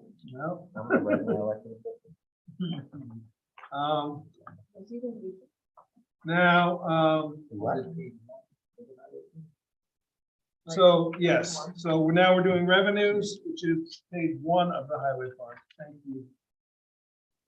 So, I just want to keep us on track so we stay close on time here. So the fuel reimbursements, we budgeted 16, we were at 61 as of August. I'm saying 20,000 for fuel reimbursements next year. Is that, we're gonna be over that this year, but I think some of the costs. Who reimbursed? So the ambulance, the fire Okay. district, and we reimburse Jeff for code enforcement vehicles, Harry's vehicle, transfer station vehicle, constable cars. And then the Accord Fire District and the KFAS fuel up. It's a key thing, and then it's registered how many gallons, and we send them a monthly bill. And then we also bill ourselves. Interest and earnings, it is jumping up considerably. We budgeted 700, we're only at 252, although the last couple of months have been incredibly much higher. And I think that 252 may have missed 1 month's worth of interest that didn't get entered in. So I'm thinking 1,000 is probably realistic. The sales, scrap and excess materials, we get the check at the end of the year, which is why we have nothing. They just collect it all year long, and at the end of the year, they give us 1 check. They differentiate what came from highway and what came from the transfer station. We credit Jeff with the amount that came from highway. It's usually in the neighborhood of about $2,000. See, last year it was only $1,229. Again, it's a guess. Sale of equipment. If we sell the vehicles, the pickup truck or anything, it's a guess. 2,000 seems to be about right for you. Yeah, that's Maybe usually not about used average. pickup. Yeah, So the one's going to the transfer station. one of them I'm gonna give to the transfer station, the 1 ton that we're gonna replace, and there are other pickup, we'll just sell it. What do you think we can get for that golf cart? Oh, I have to pay We somebody might to pay take that. somebody to take it. Remember how much we got for that? The classic. Oh, yeah. Yeah, I So- think we paid somebody to take it. So the health insurance, the employee health contributions, that's still to be determined, so I'm gonna put in the same placeholders at the moment. Again, that will be able to be calculated to the dollar. Well, to the expected dollar. Unclassified revenues, that's just in there for the occasional, it's something that doesn't fit anywhere else in the budget. It's very unusual. We got $100 in 2019. So I'm leaving that one at 0. So the chips, we're gonna budget to 625,000 that we talked about. The bridge aid, the reason it's less is we're only gonna get the 95 cents on the dollar. So we're gonna spend 373.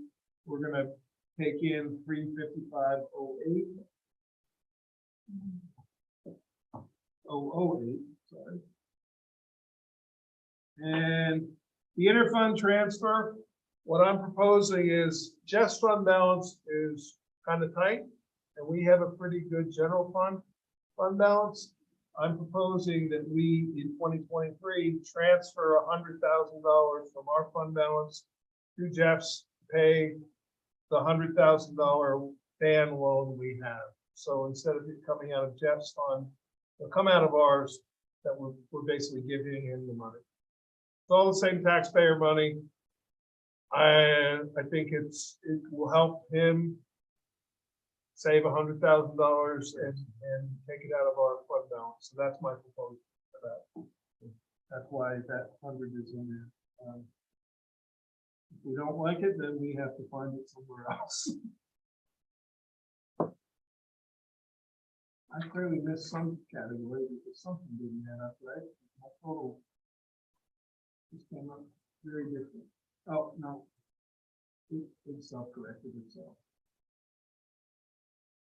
So I'm proposing that we take out $18,685 out of fund balance, and I don't remember why I came up with that specific number. It is. It was something that I was proposing that we pay for next year that was for this year. But I don't remember, I have no memory of what it was. The fund balance is for highway is there's a certain amount, but bear in mind, 200,000 of it is allocated for that vehicle that we're gonna get in 2024. Yeah. So Jeff only has about a $200,000 fund balance. So in past, we've taken more out. And we probably will end up using some of this year's. We budgeted 184. We probably will use some of that this year. You can bear with me. I'm gonna have to go back and look at my notes and figure out what that number came from, because it is so specific that I have no memory of where that came from. I don't see anything in the tentative budget that's exactly that number. No, I'm gonna have to go back and look, but I'm gonna put it in as a placeholder right now. There certainly was a reason I did it. So we have just lowered the highway budget by $1,323. $1,323. From what? No. So, I'm gonna save this as our current working.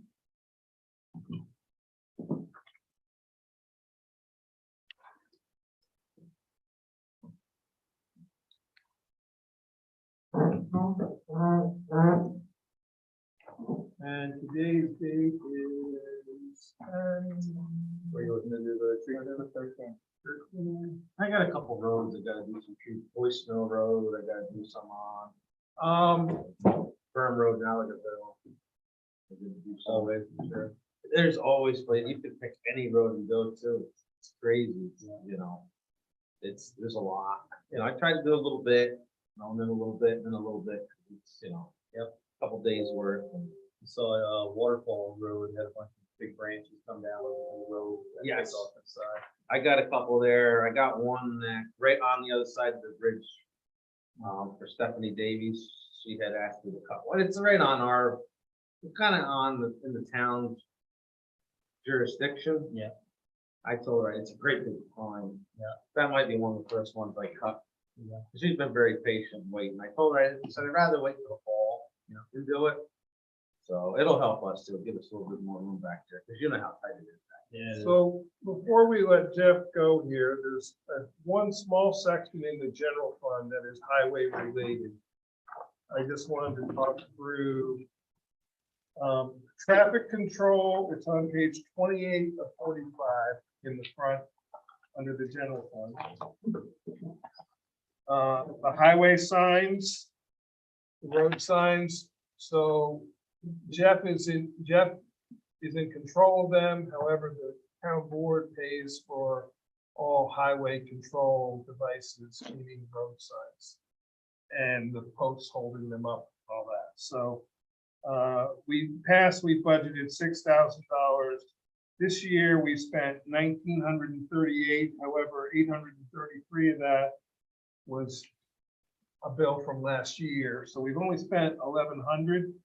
But last year, if you look back at the previous 3 years, we spent 8,000 in 2021, we spent 5,300 in 2020, we spent 5,119 in 18. The reason it's zero is until that year, it was always in the highway budget. Until Tony Spano went to the training and came back and said, "Oh, by the way, you guys pay for our signs."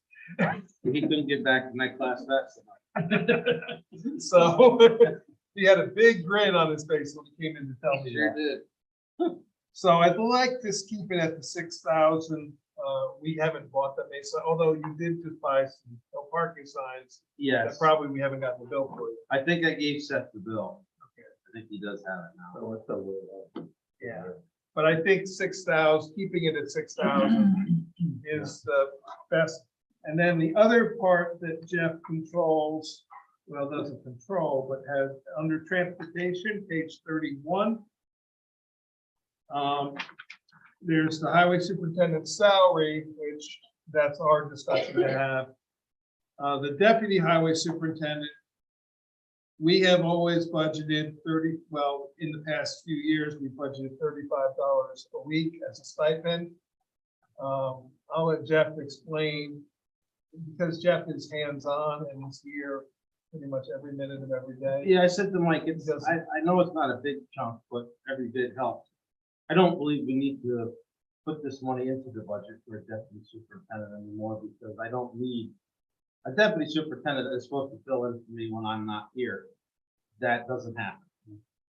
That doesn't, hopefully I don't. Superintendents are here for, 20 hours a week. Correct. You're here. Correct. Exactly. So he's saying we can, and the way we handle that is at the organizational meeting, we just don't create the position for 2023. It doesn't mean in future it can't be reestablished. Right. We just don't establish, if we establish the position, Jeff has the legal authority to fill it. If we don't establish the position, there's no position. It's just money that we spend that we don't need to, because it's not a position that comes into play at all. If something, God forbid, should happen, then of course we could do it, we can enact that. But I think for right now, it's not necessary. And then the second is highway secretary. So our second deputy town clerk was doing both jobs. That person has left. Kate has decided she doesn't want to fill that position at this time. And she asked if we separate it back. So what we're proposing is 25 hours a week for that position. And that's the 26,000 that's in that budget line. So, All right. yeah. And the rate of pay, the proposed was in that schedule that I emailed everybody. Thank you, Jeff. Thank you. Appreciate it. Not a problem. Yeah, thanks to you and the guys for another great year, hard work, and Yeah. everything that you guys do. I will pass that along. Yeah. Thank you. Absolutely. Thank you. And we'll be putting that tentative contract agreement on the November. But Yes. we will be dealing with the highway secretary at our audit, or excuse me, our workshop meeting next week. Okay, perfect. Jeff has a person who has expressed interest for the job. Of course, I put it out on Indeed, and an hour later, he walked in the office and I found somebody, and I said, Great, I Unfortunately, just put I it out on didn't Indeed. suspect her to walk in the door, which Yeah. was a pleasant surprise. And by the time I got over to Mike, but I wasn't expecting it, but it was nice. So I'll be coming to you next week with two resolutions. One is for that person to fill the position at 25 hours a week. And the second is for a training period. We're going to ask that former highway secretary be hired on a contractual limited number of hours Yeah. She can train her. to in do no the time. training. Yeah, I wasn't- Yes, I was there visiting today. So, Yeah.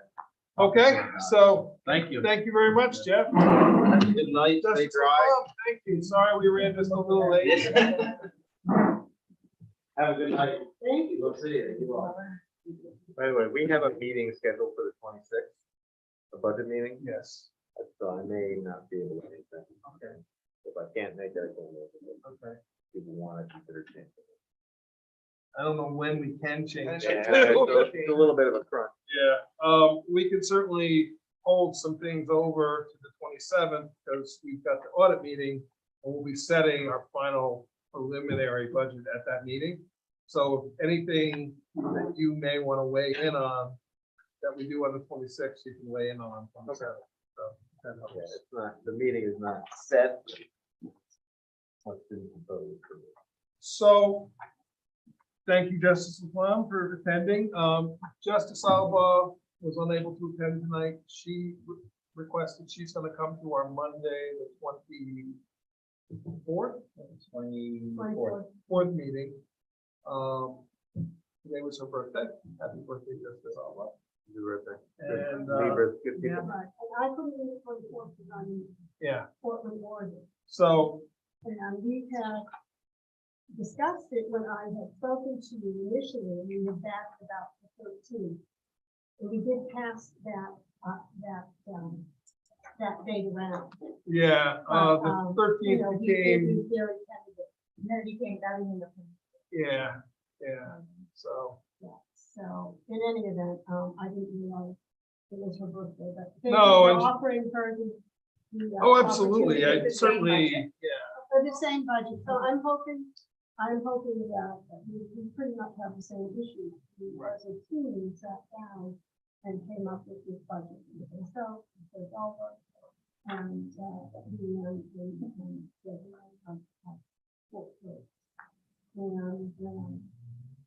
discuss all of the different how to proceed. So let me just take a moment and get everybody on the same page, literally.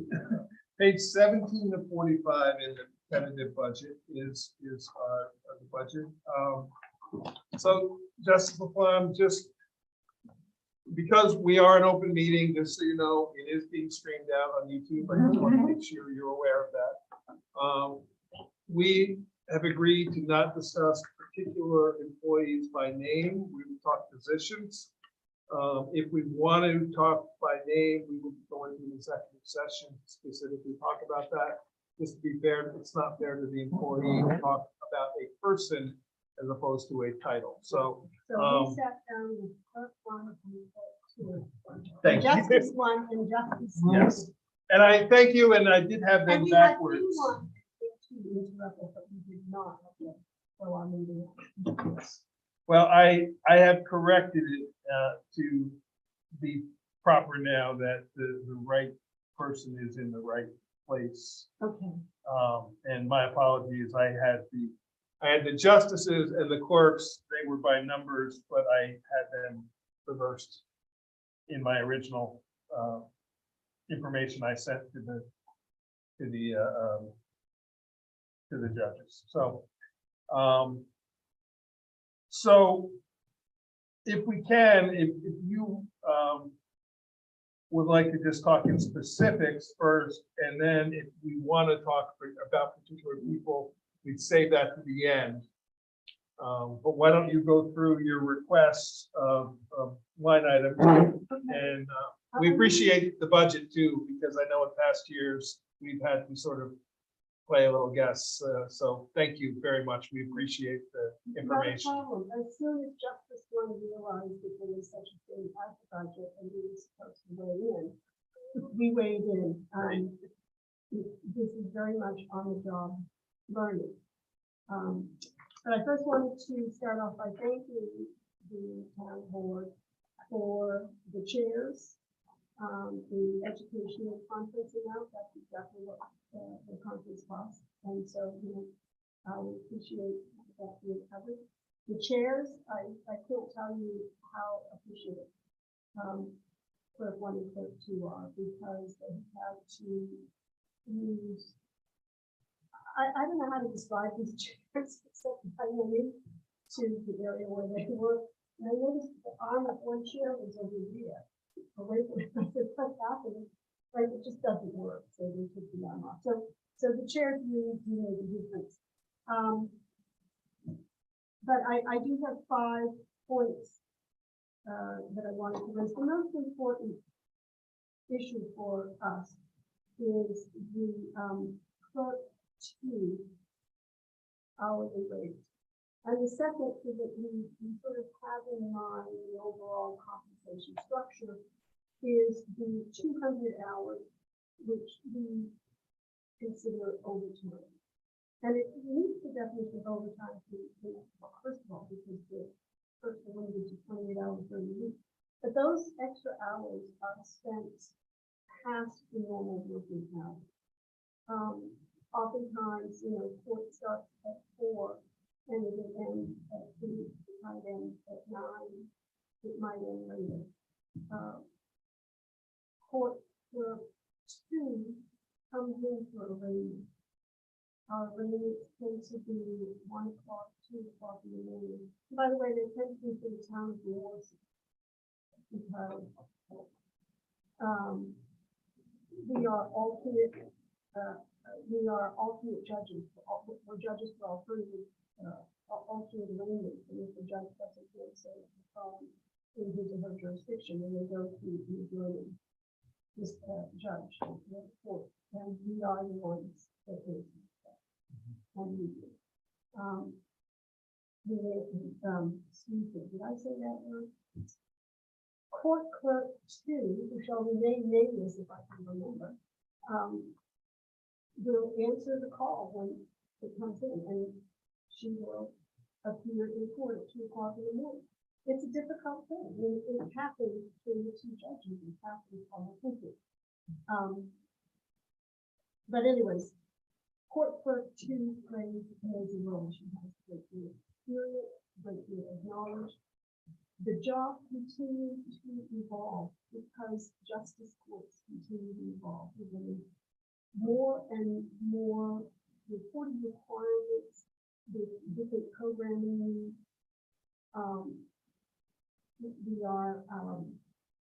The matters that are coming in tend to be more and more serious. There seems to be more misdemeanors in the world, changing the law, and having more things in misdemeanors. We're handling more felony cases. Now we're limiting what we can do on felony case, but what's happening is that they're then spread down to misdemeanors today, so in our court. All of this affects the workload and the intensity that's brought into the court. And it takes a great deal of experience and knowledge to be able to handle all of the requirements and the people and the reporting and the electronic. We use so many programs that we have to follow in order to do everything. We could not follow without court clerk 2. And I wanted that to be reflected in her pay, because if she were to leave, we could not replace her. Can I ask a quick question? So we at one time used to, and this is prior to your being elected and prior to my being elected even, we had a full-time court clerk and a part-time. Well, first we just had a full-time, then we went to a full-time and a part-time. They served both justices. Because of a disagreement of justices with who those clerks were, because the way the law reads is town board can appoint someone to that position with the consent of the justices. The one judge would not consent to one clerk, so we separated it, went to the title of clerk to justice, which is an appointment by the 2 justices. We create the position. You are able to appoint whoever you like with the consent of the town board, and that's where we are now. Do you think we should consider, and the budget doesn't reflect this, but do you think we should consider going back to where both court clerks serve both justices, but in a different potential manner? So, because part of the reason was benefits. We now are to the point that we are offering benefits to anybody who works 28 hours or greater. So the court clerks are being offered the benefits. So the benefits are no longer a reason to separate them out. If you think it would run smoother with them being kind of the same team and not only answerable to one justice, we could explore what that means. I don't know what the answers are. I do. Okay, If you don't mind my interrupting. no, please. We had this discussion. I was aware of the background and why they were separated. I think the idea is right now it is working. Okay, And I think it tends to fall out where, there certainly is court clerk two takes the lead on a lot of things. There's a number of tasks that keep the court running. You see, this idea that we have court clerk one, court clerk two, it's kind of, it doesn't really fit the way that the office operates. The only thing that matters is that you can say yay or nay on that person being hired. In terms of Understood. breaking down what they do, it doesn't work out Okay. that way. okay, When you're downloading, charges from the computer, you can't say, oh, I'm not gonna take that charge. That goes to justice one, or, oh, this is mine. and the only So reason they're things one are and done- two is it's an arbitrary It thing. is an arbitrary thing, Yeah. but that's how they're operating. We have raised it, they've said they're happy with the way it is. I think there is a natural leadership that emerges in the day-to-day operation, because one person is more experienced than the other. But the thing is, it works, Okay, and they work together. I just thought I would throw it out there if it would help solve the problem. Now, Well, the Yeah. biggest thing that would help solve the problem is to give court clerk two a higher hourly wage. And that would say, thank you, we see you, we appreciate the work you do, we understand the commitment that you're making personally. I mean, this is, and professionally, it brings a lot to the position. This is not to denigrate what clerk one brings to the position. But she's been in that position for a year. Someone, but the overtime situation, the town follows as a town policy, because there are other departments where people cover evening situations. Planning board clerk, zoning board clerk. We follow the overtime after 40 hours, not after 8 hours, with the exception of our highway, which is part of a collective bargaining agreement, where they get overtime after 8 hours. That would be a major policy change if we were to change it from one department to the other. Now, I'll be honest, I was not aware, and I guess I should have been more aware that court clerk two was coming in the middle of the night. Certainly, we can, and I will bring to the board a policy of any hours worked between 10 PM and 6 AM, Right. by all means should be overtime. Yeah.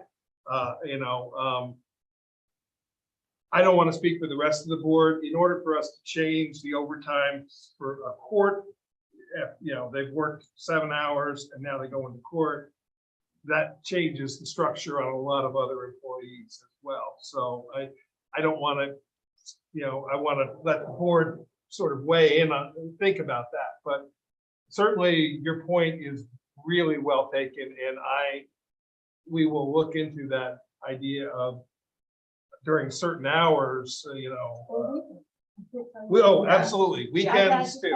Yeah. Where is? the Yeah. blah, blah, blah, blah, Yeah. blah? No, I would say weekends, overnight session, and we would establish probably like, I don't know, 10 AM to 8 AM or something, sort of in non-normal working hours. Certainly we'll look at that and reflect it Yeah. in the budget and correct it for future. Because the timesheets don't always reflect it clearly as to the actual hours worked. I see a total number, but I don't always see the hours. So point well taken, and will be, in my opinion, we'll correct that. So, I'm sorry, I was just gonna ask if you know if there are any additional positions within the, clerk to justice or court clerk that is a seniority position, that would be available in civil service. No, the court to justice is a very unique and it's a appointed position. It's the only one that is appointed by the judges. Otherwise, it falls to the town board to fill the position. The terminology court to justice as opposed to justice court clerk, there is really no other higher position. The rate of pay is up to us Right. as to what we pay each individual. Certainly, court clerk 2 is higher than court clerk 1 just based on the the time employed by the town, pay raises and things. We tend to start people at a little bit lower and work them up. So, but I don't know if I can check with Michael Richardson and the county, but I don't believe there is another title that we can use that would then allow the justices to do the appointment and to keep it separated the Right. way it is. And it's more than just the appointment. There's a lot of other, Well, that's what I'm thinking along the lines of the, yeah, and absolutely. there's also the description though of that position. I'm not sure about this. I don't think it includes a supervisory or seniority type description. So what I was thinking is if there was something like that, that would be a very elegant fix to the Yeah, pay problem. yeah. because you could. We could look into it, but the working for that justice Right, sort of precludes right, that. that's true. Yeah. Yeah. I guess I don't understand, is there something that ties the two rates together that prevents one clerk from receiving more compensation? No, absolutely not. So it doesn't. Because currently matter they if you do, say currently two. they do receive They two do. different. But also we need, as a board, we're managing all the employees of the town, so we need to apply a similar standard of pay increase across the board.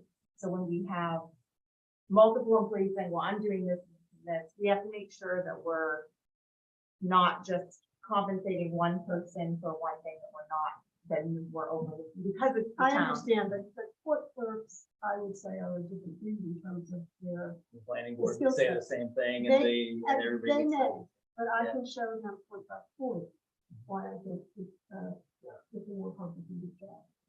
They're doing the law, they're doing the statutes, the background is doing, as is the zoning board. I understand it, but the clerks have, detailed reporting requirements that then go into state and federal databases. The necessity of accuracy is amazing. So in any event, I know everyone's gonna say that, but I don't think that that's a valid excuse for not looking behind a little bit and see what people really do. Especially Mr. Paddock, our court representative. I would have thought you'd be right on top of how wonderful and how complicated the work is. Well, first, I'd like to thank you, for being the judge, for advocating for your people. And, one of the things I think that you'll notice is the town, especially in the last several years, has been very aggressive in raising pay rates across the board. But we're trying to do it on a number of different levels. But some of it's tenure, some of it's, skill, ability, difficulty of the job. But there, again, your request isn't unusual. Everybody's saying my people are the best. They're very complicated, very hard job. One of the things I would be interested in knowing though is, would you have an accurate number on how many times Court to Justice 2 has worked unusual out of normal time hours? Because you said it's often. I was wondering maybe per month or per year, if we had an accurate number on that, so we kind of base Hard it. to say. I could probably go back and. It would be a couple of, 50 is often, some months it would be, just for some weeks, it would be a couple of times a week with our nighttime arraignment. And my experience, I tend to do my arraignment on my own, and looking at all my stuff. The better practice probably is to call it, because of their ability to use the technology. But it usually takes 2 to 3 hours for arraignment. You may have a couple of weeks, and then you have dry stuff. That's what I'm saying, trying to gain an average, because again, I think, this is an unusual situation. And again, I don't want to be waking up in the middle of the night and have an emergency that I have to run to, whether it's a first responder or clerk to justice. So like I said, just want to, put it in the context, put a number around it, something we can get our hands around. Yeah, so Mike, you said though, you can find out. I should be able to pull the timesheets and go back through. One thing, and I know it's being considered, you may know better than I do how far it's gotten.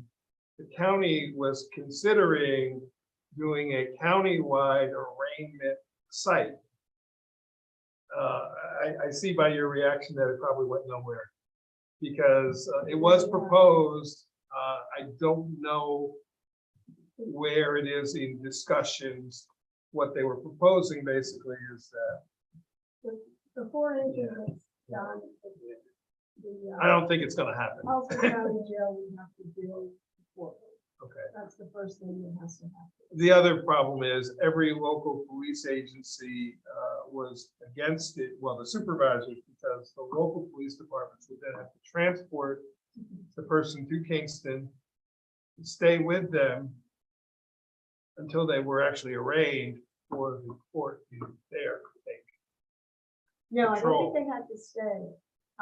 They didn't have They to stay? did not have to Okay. stay. They had to do a transfer. The initial discussion was they had to stay. No, wait, it's a 12-hour gap. So Yeah. they could be brought in, at 7 and then do it. So they'd have to wait until, what is it, 6 o'clock in the morning, 6 Yeah. o'clock at night, I forget what they're out. But I don't, I haven't seen any movement on that front. Okay. And the third judicial district, who oversees the creation of town courts, have a lot of departments. I think they so far have 1 town court up and running. Do we bill neighboring towns when we cover their arraignment? We're not allowed. Well, that's terrible.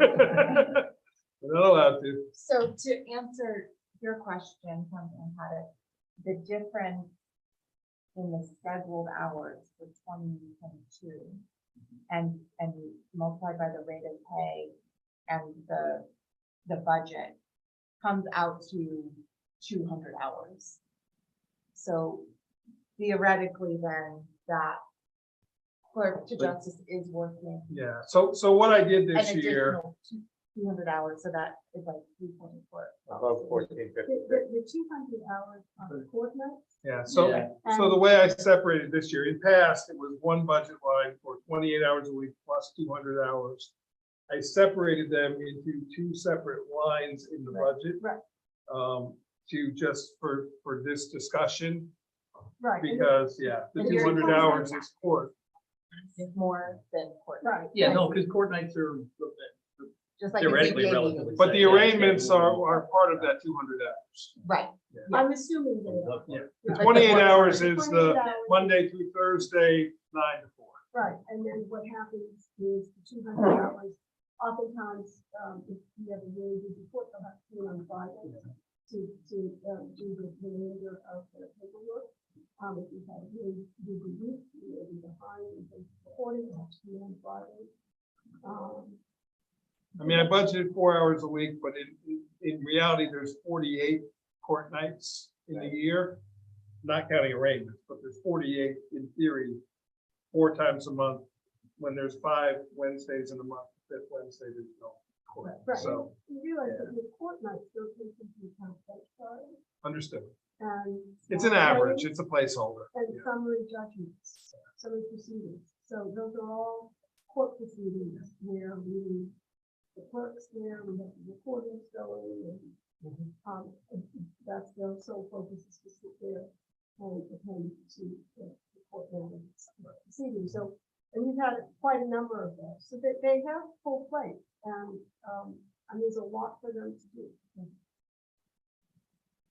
And the ones that happen during the normal daytime hours, though, those are part of their. It's part of their 28 hours, but then the stuff that was supposed to get done Understand, for isn't court getting done. isn't getting done, so that goes into the 200 hour. So they end up coming in on Fridays, because there've been a number of Fridays that I've said to the justices, absolutely, if you need to bring them in for 3 hours on a Friday, please do. Realize our reporting, we're required to report on in certain time frames and by certain dates, and if you miss those, then there's also things, consequences as a result. So getting those reports filed accurately and on time is essential. So you need more time to do it. Well, let me ask you a question. Is the 28 hours a week enough? Are they pressed to fit in all the work that they have to do within that 28 hours? I think Because since they're being offered benefits right now, the 28 is kind of a We, nebulous we, number. we could consider, if you want to, going to 35 hours a week where they were there Monday, through Friday.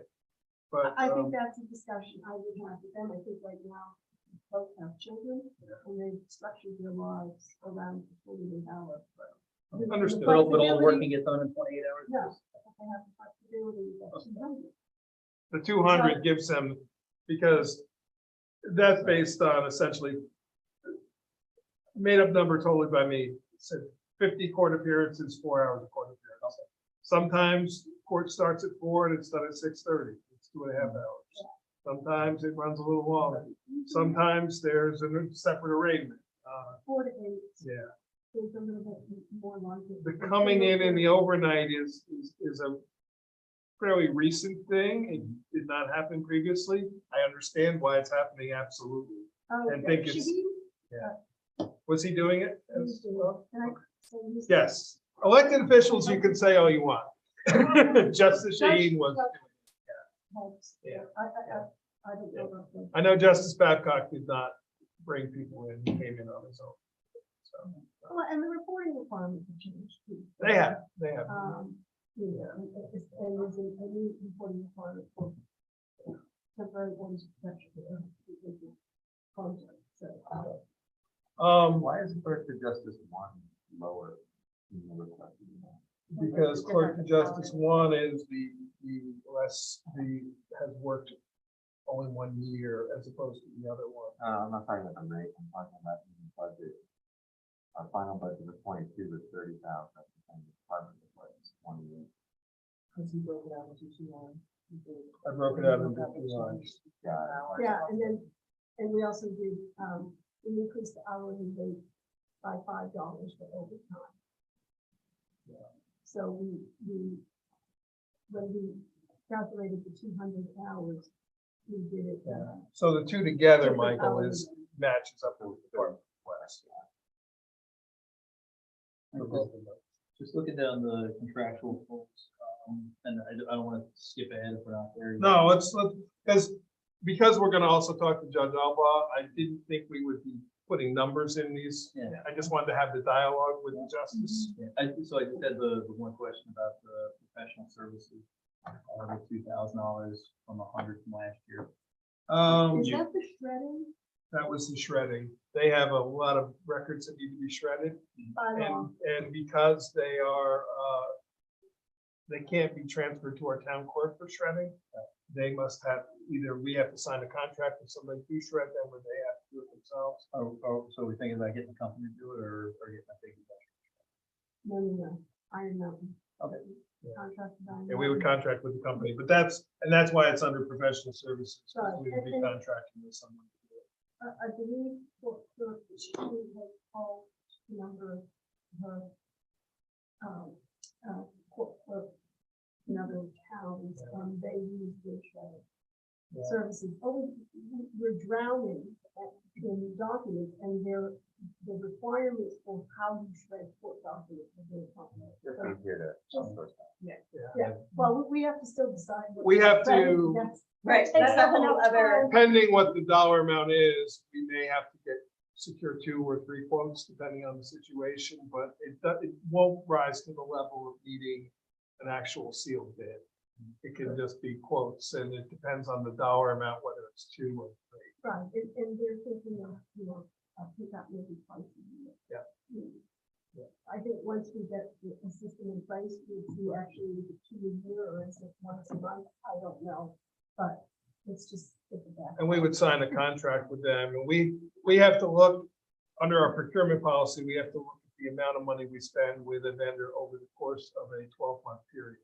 And it's not just a calendar year, it's a 12-month period from when you start working with them to 12 months from that time frame. So if we think we're gonna use them in like April and October and then January the next year, we've gotta think about all that. But I've worked with Iron Mountain. I think we're well within the still just securing written quotes from them on it. And, you know, certainly, and if we attempt it and we can't secure quotes from somebody else, as long as we show that we have attempted, if Iron Mountain comes back and they're the only one who provides a quote, well, we tried, and this is what we got. They are the best in the business, and they do it right and do it well. And they have cool facilities. One up in Germantown holds John Lennon's artifacts. Yoko and his estate had a vault up there. All his original guitars, clothes, handwritten stuff, all of that. Yeah, for shredding. I did have a question about the mileage. Yes, So we had actually added up our miles. You came up to Right. 160 miles. So- We were using 60%. I was wondering. my question on that is, during the daytime to go to the bank, I realize that we cannot send, well, I don't realize, because like the clerk and my office, we have a sealed bank bag and it goes, so we're not allowed to do that. No, My we question checked is with- though, with- instead of them taking their own car, there's two possibilities. One is we have budgeted for a universal town-wide vehicle that could be utilized by whatever town employees need to use it. That's one possibility. The second possibility is that we utilize our buildings and ground staff to drive the court clerks. They would still go, but rather than using their own personal vehicle. So that's why I lowered it from the 960 to the 500. Right, I wanted to discuss it with the board to see, because if we have another alternative, rather than paying the 62.5 cents a mile per personal vehicle, I'd rather use right. that. If I might. Yep. It's much more efficient to have them go at the end of the day, Okay, so that they're not using the time going back and forth. on their understood. So they time. go and then they go So back They go home. at the end of the day. I'm not really sure if they count their time, but Okay, they should get the the Um, mileage. absolutely. that's- Then if that's the case, if the rest of the board's in agreement, I'm okay with Just so that. that the board understands, we are required by New York State to make deposits within 72 hours of receiving. Yeah, we are as well. And the judge, and so let me make this a personal plea, the judge is personally responsible for getting the money there. So let me tell you, when I found that out, I'm like, As is the town clerk and the supervisor, so. the It things falls to the you elected sign up for, officials. you don't Yeah. need to do that. You had no idea. You know? We certainly, when we get to doing the line items, we'll take that into consideration, and I didn't realize how it was being done. I thought it was during the day and thought, well, we could save a little bit. Right. It's a relatively small amount of savings, so. And the reason I'm being ultra savings is I'm the one who travel further is because I don't have fees, I don't have to worry about maintaining, and I have electronic access, so I can monitor the accounts anytime Mhm. from my home, from my work computer. So that makes all the difference. We'll just continue to do it. Key Bank in Cohasset was not particularly user friendly and would constantly hit us with low balance fees, because a lot of our accounts, our bail accounts are essentially an escrow account. There's oftentimes it's going to be $0 in Especially now. there. So they would hit us with a monthly fee. And so Ulster Savings does not. We use Webster out of Ellenville. We used to use Provident, and then they became Sterling, and now they became Webster. But the going to Ellenville for the clerks does not make sense, and I agree with that. So, I have no, and you have the choice to use whatever bank you choose, you want to use. I have certain, well, there's limitations, they have to certain kinds of things. Correct. But you can still use, so, and they have done a good job for us compared to what we went through with feedback. They have, On the and street side now. they Yes. also maintain a lot of the, judges. Do you, and I apologize for not knowing the answer to this, and I should know. Were those key bank accounts? I have not had any more contact with You them. shouldn't have the 500 to That was done. Boston Bank. Yeah. account. So that lots of accounts should be. So closed. those accounts are done. Yeah. Okay. They are. I will follow up and make sure that they are officially Right, 'cause closed you out. were We have the not last- gotten any more bills from them. You were the last signature. Yeah, we changed the signatory to me, but, Right. and I believe those accounts were closed out. I do have one question. We have a book, and I can't remember the name of the book, that we're getting updates for. And no one sees the bill. I'm assuming the bill comes to home. How do you want to handle that? Because The bills should come to my office, or they can come to your office. They just need to be transferred to us. The problem is, we really need paper copies of bills. Electronic billing does not work when there's so many different people involved.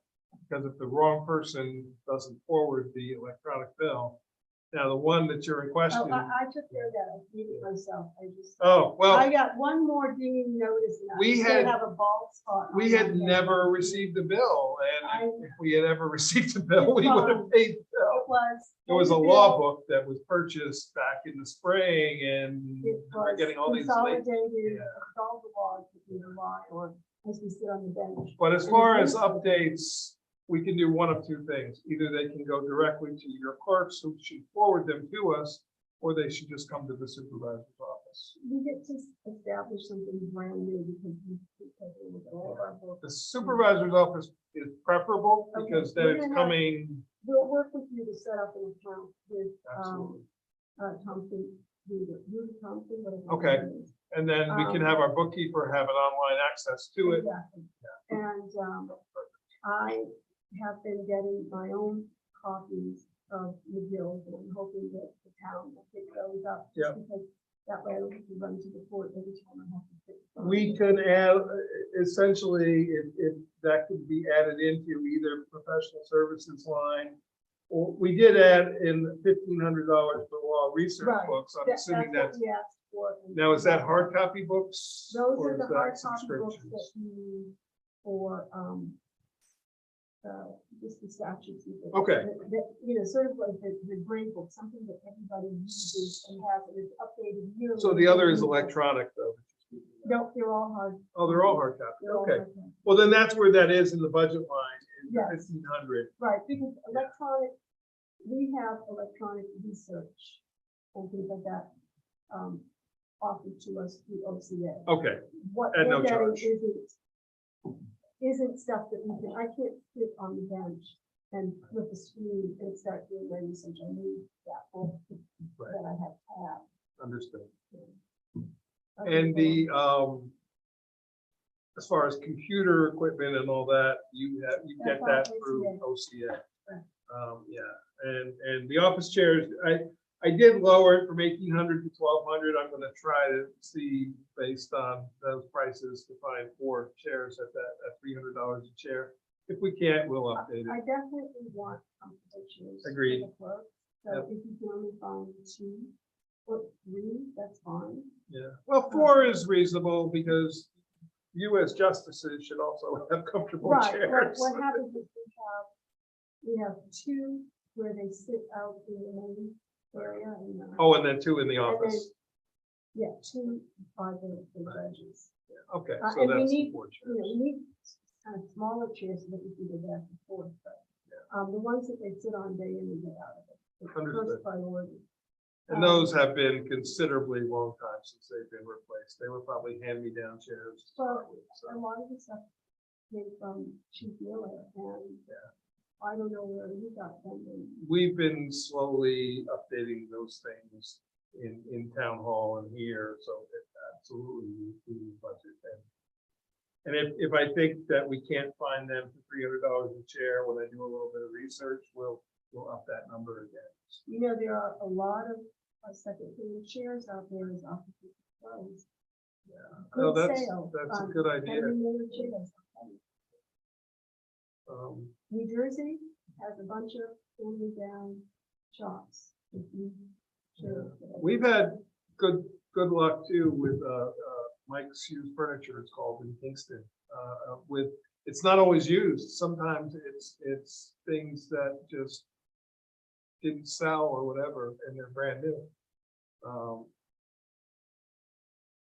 The former supervisor's assistant, three versions ago, was the queen of finding really good deals from them with filing cabinets and things like that. So, but we will absolutely, you know, it's in the budget. What the dollar amount is, if we have to raise it, or we will. But we will definitely get at least 4, if not 5, new chairs. So. I ordered my points in terms of importance, and to just finish up my clerk to, Oh, my apologies. that is a key item for myself and for Judge Alba. You know, we both wrote letters at the time that clerk two had a nice offer from another firm. At that time, Judge Alba, I'm not even sure had even started. I think she was still She had not started. judge elect. She was elected, the judge Now elect. that she's been in that seat for 10 months, I'm sure that she appreciates the two. When you're sitting in that bench, you realize how important the first are. And those clerks, both clerks, sit with us every time we play a session. Every time we fix it. And the things that they do keep that court running. Under intense pressure sometimes. People outside, the doors. I think we work in a hostile environment. I really do, and it's not the judges or the clerk, it's just sometimes the circumstances. Really, very sick. And they take the brunt of it. Phone calls, people banging on doors.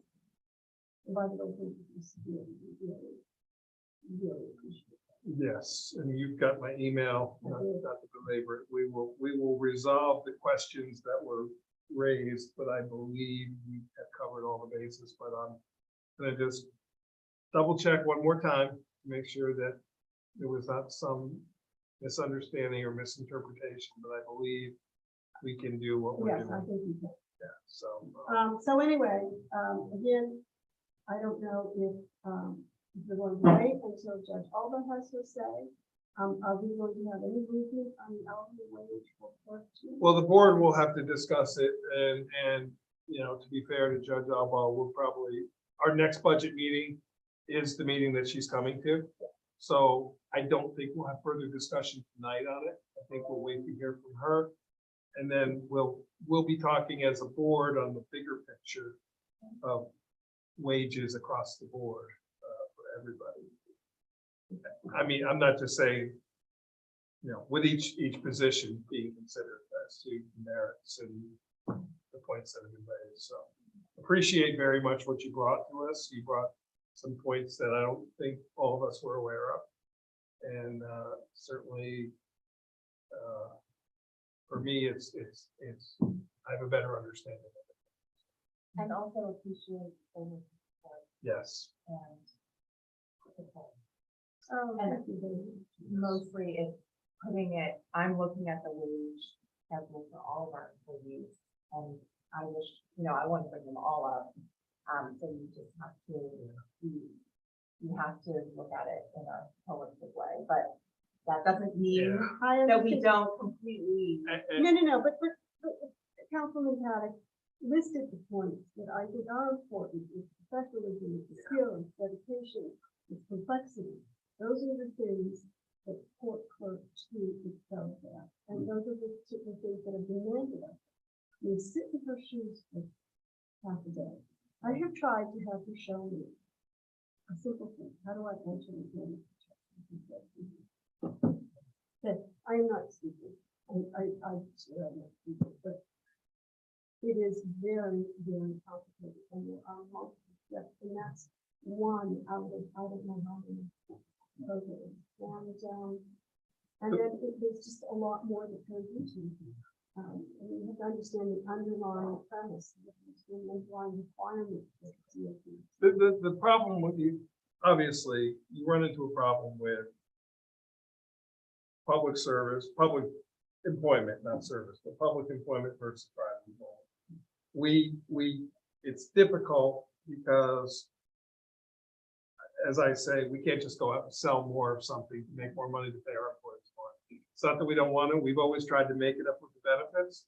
We are adding, just so you know, we're adding vision benefits this year or next year. We added dental this year. So we've now added 2 more sets of benefits that have not been. We try to, as best we can, deal with that. I'm also going to propose to the board, if they don't know this yet, that there's a certain number of significant holidays that currently under our handbook, you're only paid if you're regularly scheduled to work that day. I'm going to propose that the major holidays be paid to all full-time or greater, the 28 hours or greater employees. So the part-time employees, obviously they're working. If they were scheduled that day, they would get paid. If they weren't, they wouldn't be paid. But I'm going to propose that we enact that. A lot of places do that, and that way. Now, if the holiday falls on a Saturday and the observed day is Friday, and you're getting off on Friday. But when holidays fall on Friday with our court clerks, or when they fall on a Monday with our transfer station workers, they don't get that holiday. And I don't think that the major holidays, I think that's not right. Rosendale solves it by they close their transfer station on the Tuesday. And I go, well, that kind of defeats the purpose because so the board doesn't know it yet, but I'm going to propose that as part of our policy next year, that the 6 or 7 major holidays are paid in the fall. Now what is? Yes. And now you know. Well, I just want. But I'm just trying to bring that up in. But Your point is very well taken and well received, and I understand it. I'm just trying to say, from our standpoint, we are in a little bit of a position, and we will attempt to resolve it as best we can. I hope so, because I do think that it is a personal matter for corporate to, and it's an opportunity to reflect on the skills and the professionalism and the expertise and the longevity which it brings to a very, very tough position. She is the one who is screwed up the most. So one of the things is, and Mike and I have talked about this for many years, and it's still very difficult for me to reconcile coming from the corporate side of things, and is that, in the municipal world, there's no such thing as pay for performance. And that drives me out of my mind. I would like stipends and bonuses and, extra pay. It's just, it not only can it happen, but then you're also dealing with constraints of, budgetary and everything else. There is no doubt that, your folks, on the roster here, as well as many other people here, are woefully underpaid. They do a better job than they're paid for. There's no doubt about that. We're rapidly moving those increases up, and your points are really well taken. But I don't want you to think for 1 second they're falling on deaf ears. Like I said, I think if it was up to the board, everybody here would be compensated for what they're worth. Right, but as long as we wear a hat where everybody has to live in lots. Understood. know. Understood. Yeah. So, Yeah, I go ahead. remember the years of lockstep. Yeah. Happened to be an associate, you were in lockstep. You knew exactly what it said. Everybody received the same one. Lockstep, if they were the same. But we were all associates. So do you think so in addition to considering compensation based off performance, do you think an escalated rate for non-standard work hours after 10 p.m. before 8 a.m. is justified, would you think? Absolutely. I mean, I wish you did that for me. I would feel a lot better than I did. I mean, the phone rang October 6th.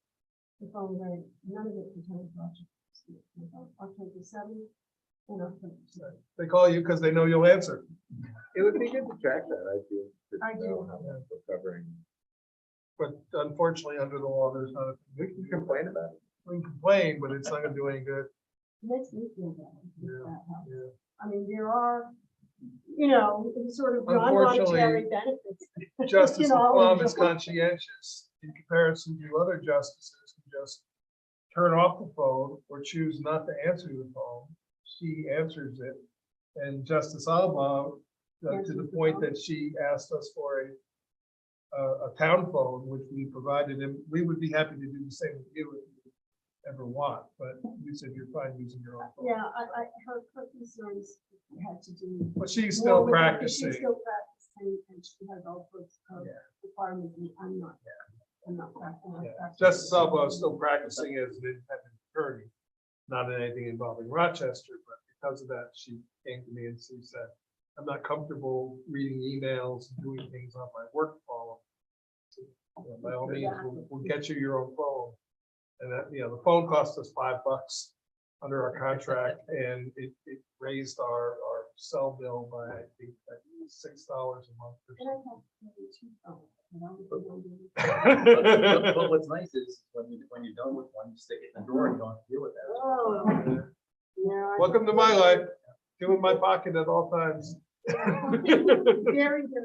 I know it's difficult on deaf ears, but as they say, the proof is in the pudding, and so let me know when the pudding's done. Well, the 28th, Friday, the 28th, our preliminary budget for public hearing will be out published, and then the public hearing is on the 3rd, and The public is there. public gets to weigh in, as do you as well. I mean, there's nothing to stop Right, you there's nothing to, from public hearing to, from that public hearing. yes, I have yes, other requirements. yes, yeah. Well, Um, that sounds good, and And- if there's any information that we can provide you between now and when Judge Mhm. Alba, who's going to, press the same points, I'm sure. I think the only thing for us that would be, and maybe Mike, since you have the time cards, is knowing how many Yeah. of the auxiliary hours Do are. you know, and this may be a question you have to go back and ask. Are the hours apparent on the timesheet or are they just being sort of lumped in general? Because that's a question you can ask, because I can look at the timesheets, but if I don't see a 1 AM sign-in time, I'm not gonna know. That was I the can't evening. answer that, I've never seen the time sheet. I've seen it. though. Yeah, there's a weekly timesheet that they fill out. I mean, but she can, clerk too can go back, because they have records of all. If she can, right, so if she can provide that to us, I certainly can check the timesheets, but she can probably do it easier than I can. Because I would have to go through 41 timesheets and just make a record of it. She can probably provide it better, so if in the next week or so, if we can get that information, that'd be great. But let me sit down for a moment, and I don't want to focus on the overtime for Wednesday or the weeks. No, Sort but of it will be the help tail us, that wags the dog. you know. The key point here is the hourly wage. That is what we are looking for, what we're pressing for. Understood. And I love the idea of the overtime, because I think that does recognize the fact that the two bills above and beyond, which are not above and beyond what's required. Well, I think both courts, I mean, if they come in overnight, both courts should be getting overtime. If they're coming in at 10 PM, that's different than a planning board meeting that comes in at 6 and stays till 9. Right, because you're awakened in the middle of the night, and I can't tell you what that feels like, but a fireman. But it's that individual hourly wage. Understood. I totally understand, but we are also focused on the budget, so. I understand So we're that. trying to get all the If pieces we are to gonna raise justify. hourly and do this overtime, we want to be able to put that in and see what our total. Oh, We I- gotta I also- be- we have she'll a get you- responsibility to the taxpayers to explain what merited a raise for it. So we have that information, so that's why we're increasing the budget to give an overtime we need the backup information to be able to support and justify our decision. Right, that's what my point is, I don't think that just the overtime is going to bring in enough of the difference to. No, understood, but I'm just Remember how saying, we- yeah, but having that information is helpful It's to us helpful for the to bigger. you, absolutely, and that's how we should do it. But again, I don't want the tail wagging the dog. Understood. Oh, no, thank you, I just had a, you know. Oh. I Oh, don't want anything. I'm to so go sorry. over. Thank you very much. Thank you. Thank you for taking your time to come this evening. Very appreciated. My pleasure. So,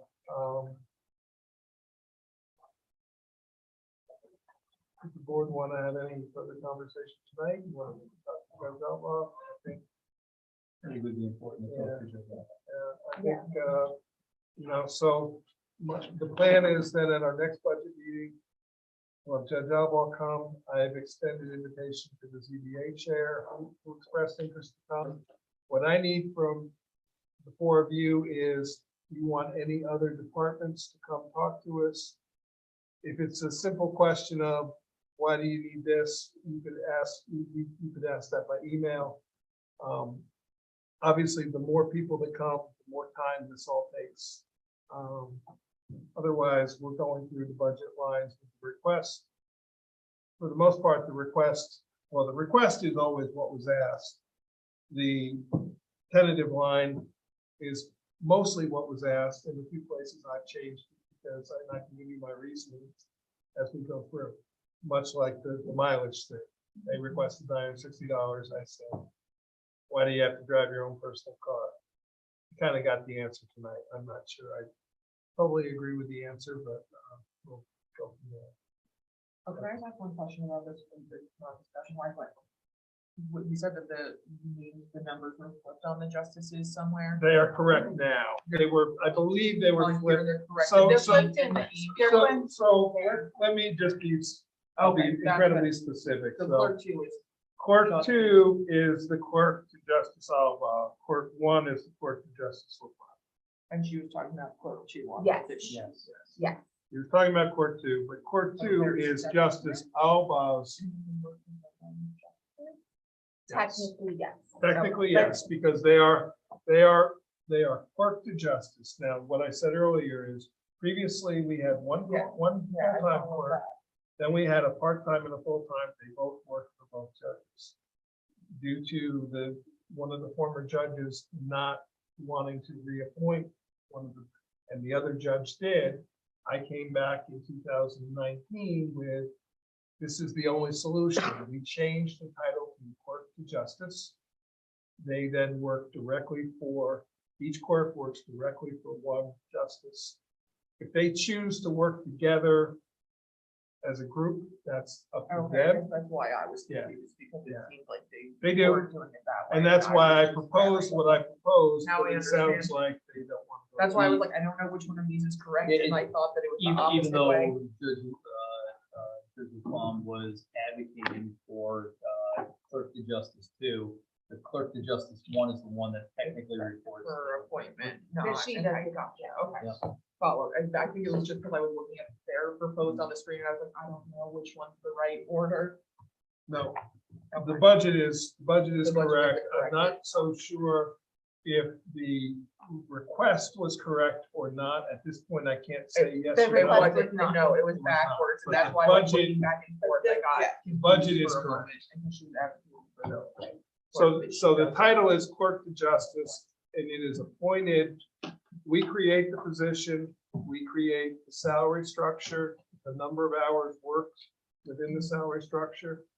The justice then forwards a name to us for that appointment.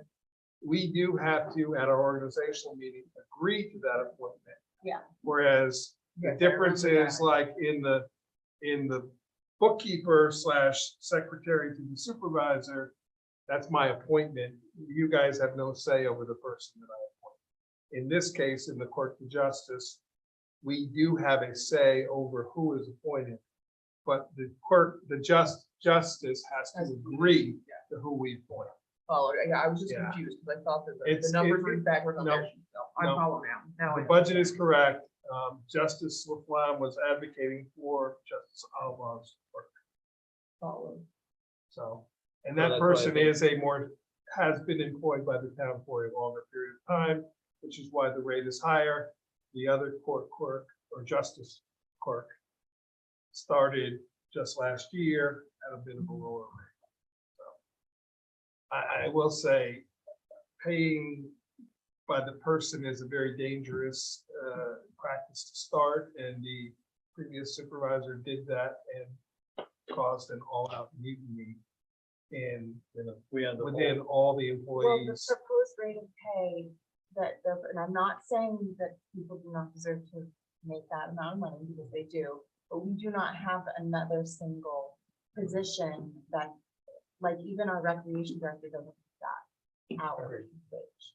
So if we can't, Current proposed? they're proposed, and so that's why, so I don't think we could do that, and I mean, I want everyone to get with that, but And we. the overtime, quite frankly, the overtime for regular court hours from the 4 to 6 or 8. If we change that policy to over 8 hours, then it's going to affect a lot of other people. We used to give comp time, it became a nightmare, so that's why in 18 or 19, we got rid of comp time. And now you're paid overtime after you hit 40 hours. So if you're scheduled for 28 and you work 34, 35, you're paid for 35 hours. That's pretty standard. You get overtime after 40 in a week. Now, certainly these evening call-outs, to be honest, I have not noticed them reflected in the timesheets. And certainly not at the rate, I'm not disputing it, but certainly at the rate of the number per week that was represented, I would have noticed that in the timesheet. I'm not noticing that. I am noticing the Friday coming in for 2 or 3 hours, and I've been asked and I have approved that, and we will make budget modifications where we need to because it's work that needs to be done. Right. But, and certainly anybody who has to work overnight in those hours Yeah. absolutely deserves a premium pay. But that's why, just so the board knows, that's why I was asking you about if there another position that carries with it? Because that is a leadership way position. that you could then assign a higher, we can't Yeah. do it, so I don't think without lifting everyone up 20%, we can't meet that, but that is one way that we can assign a higher wage. It's just if it doesn't exist, then Well, we could lift everybody. I don't know. Yeah, and the taxpayers would have to raise our budget that much. The couple of things that, first, I think, I keep saying it, from where we were just a couple of years ago to where we are now, dramatic increase. I mean, I'm proposing a But- 6% increase this year. Last year, we did between a 3 and a 4, so in 2 years alone, that's a 10% increase. And And as we get- especially moving. Yeah, as we get to the line items, I will explain each one as to what it is and why it is, and then when I'd rather wait till we're all done, and if you want to have a discussion about the specific people, we should go into an executive session and talk about specific people's wages. But that's why I was adamant in talking by position, but not by person. And again, a couple of things we gotta be cognizant of, and this is a Michael Richardson thing, is, taking a look at, what our, similar municipalities are paying for similar positions, make sure that we're in line to some degree. And the other thing to see is what these positions, generate in the open market. One of the things is that we, again, as much as we love our people and, they do a great job, there's a certain breaking point for that position, within the town. And, again, you become so good at your job, again, you are underpaid. But we can't compete with a law clerk's Right. salary, and I'll be very blunt, that was what was asked last year. Yeah. Is this person was going to leave to go to work for a law clerk. We don't have the ability, an attorney's office can choose how much money they generate. We don't have that ability. Our funding is taxpayers. We don't sell a service, we don't sell a product. Yeah, so, What do you think? Do you know what the total was for the 6% increase? Direct labor? no, but I can calculate that. It's close to $30,000.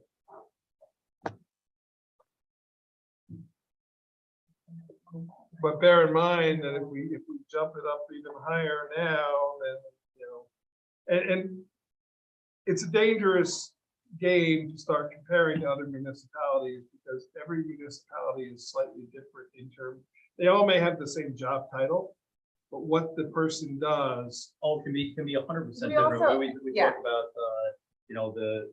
our, the assessor's clerk is a very different position than other places have, but I'm saying it's at Assessor's least aide. assessor's aide, rather, I'm sorry.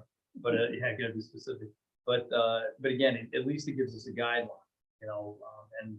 it does. I just saw in the Daily Freeman, Saugerties is adopting a local law to change a local law. They actually have an elected tax collector position. That Mhm. person only the job requirement is only a certain number of, essentially, 6 months out of the year. That person has also been bookkeeper, the HR person, much as we have our bookkeeper and supervisor assistant do that. They had the tax collector doing that. Their tax collector made a mistake in the bookkeeping part, and basically somebody fraudulently sent them a change of direct deposit. And it was not caught for 6 weeks, and she resigned over it. She was upset by it and resigned over it. And now they're changing the law so that their tax collector is not doing the work of their HR and payroll because, it happened because it was somebody being sort of, here, we got nobody to do this, you do that.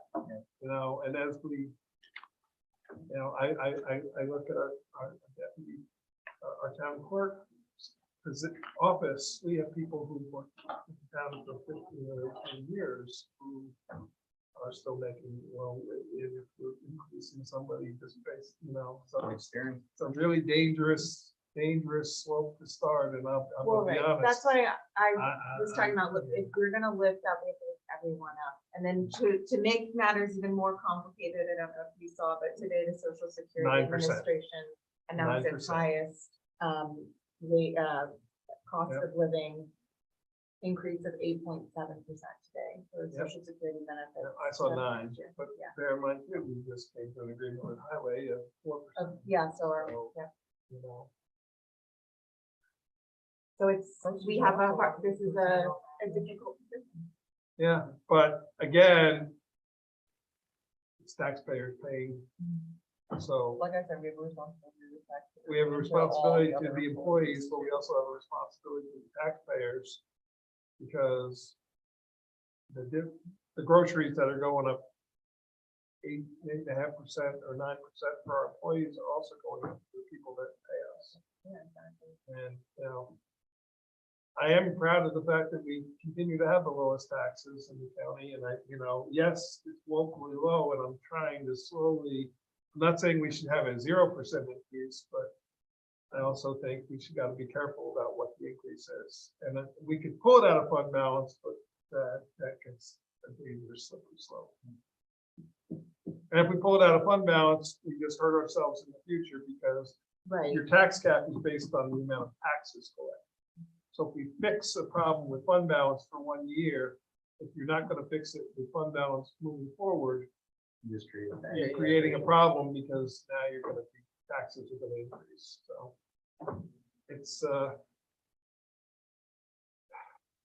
yeah, I'm incredibly conservative about the funding, but I know it's that fine line.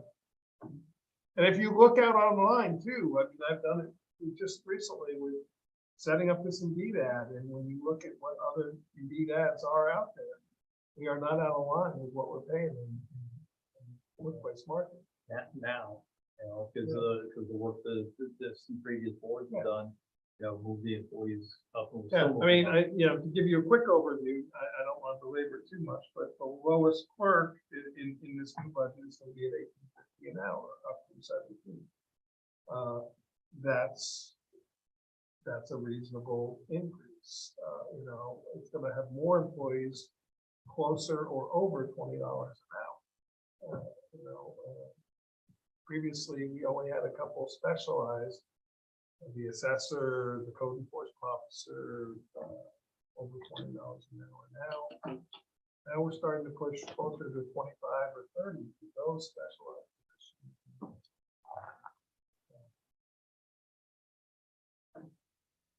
Anyway. Everybody done for the night, I think? Yeah. Okay.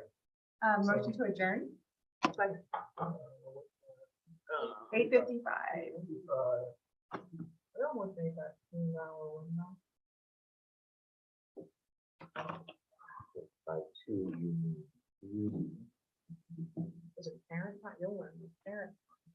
It's much different. All in favor? Aye. Thank you. I don't wanna learn it. And when you say that the plan to be, that you're gonna be late at least 5 hours before you're gonna be late. Yeah.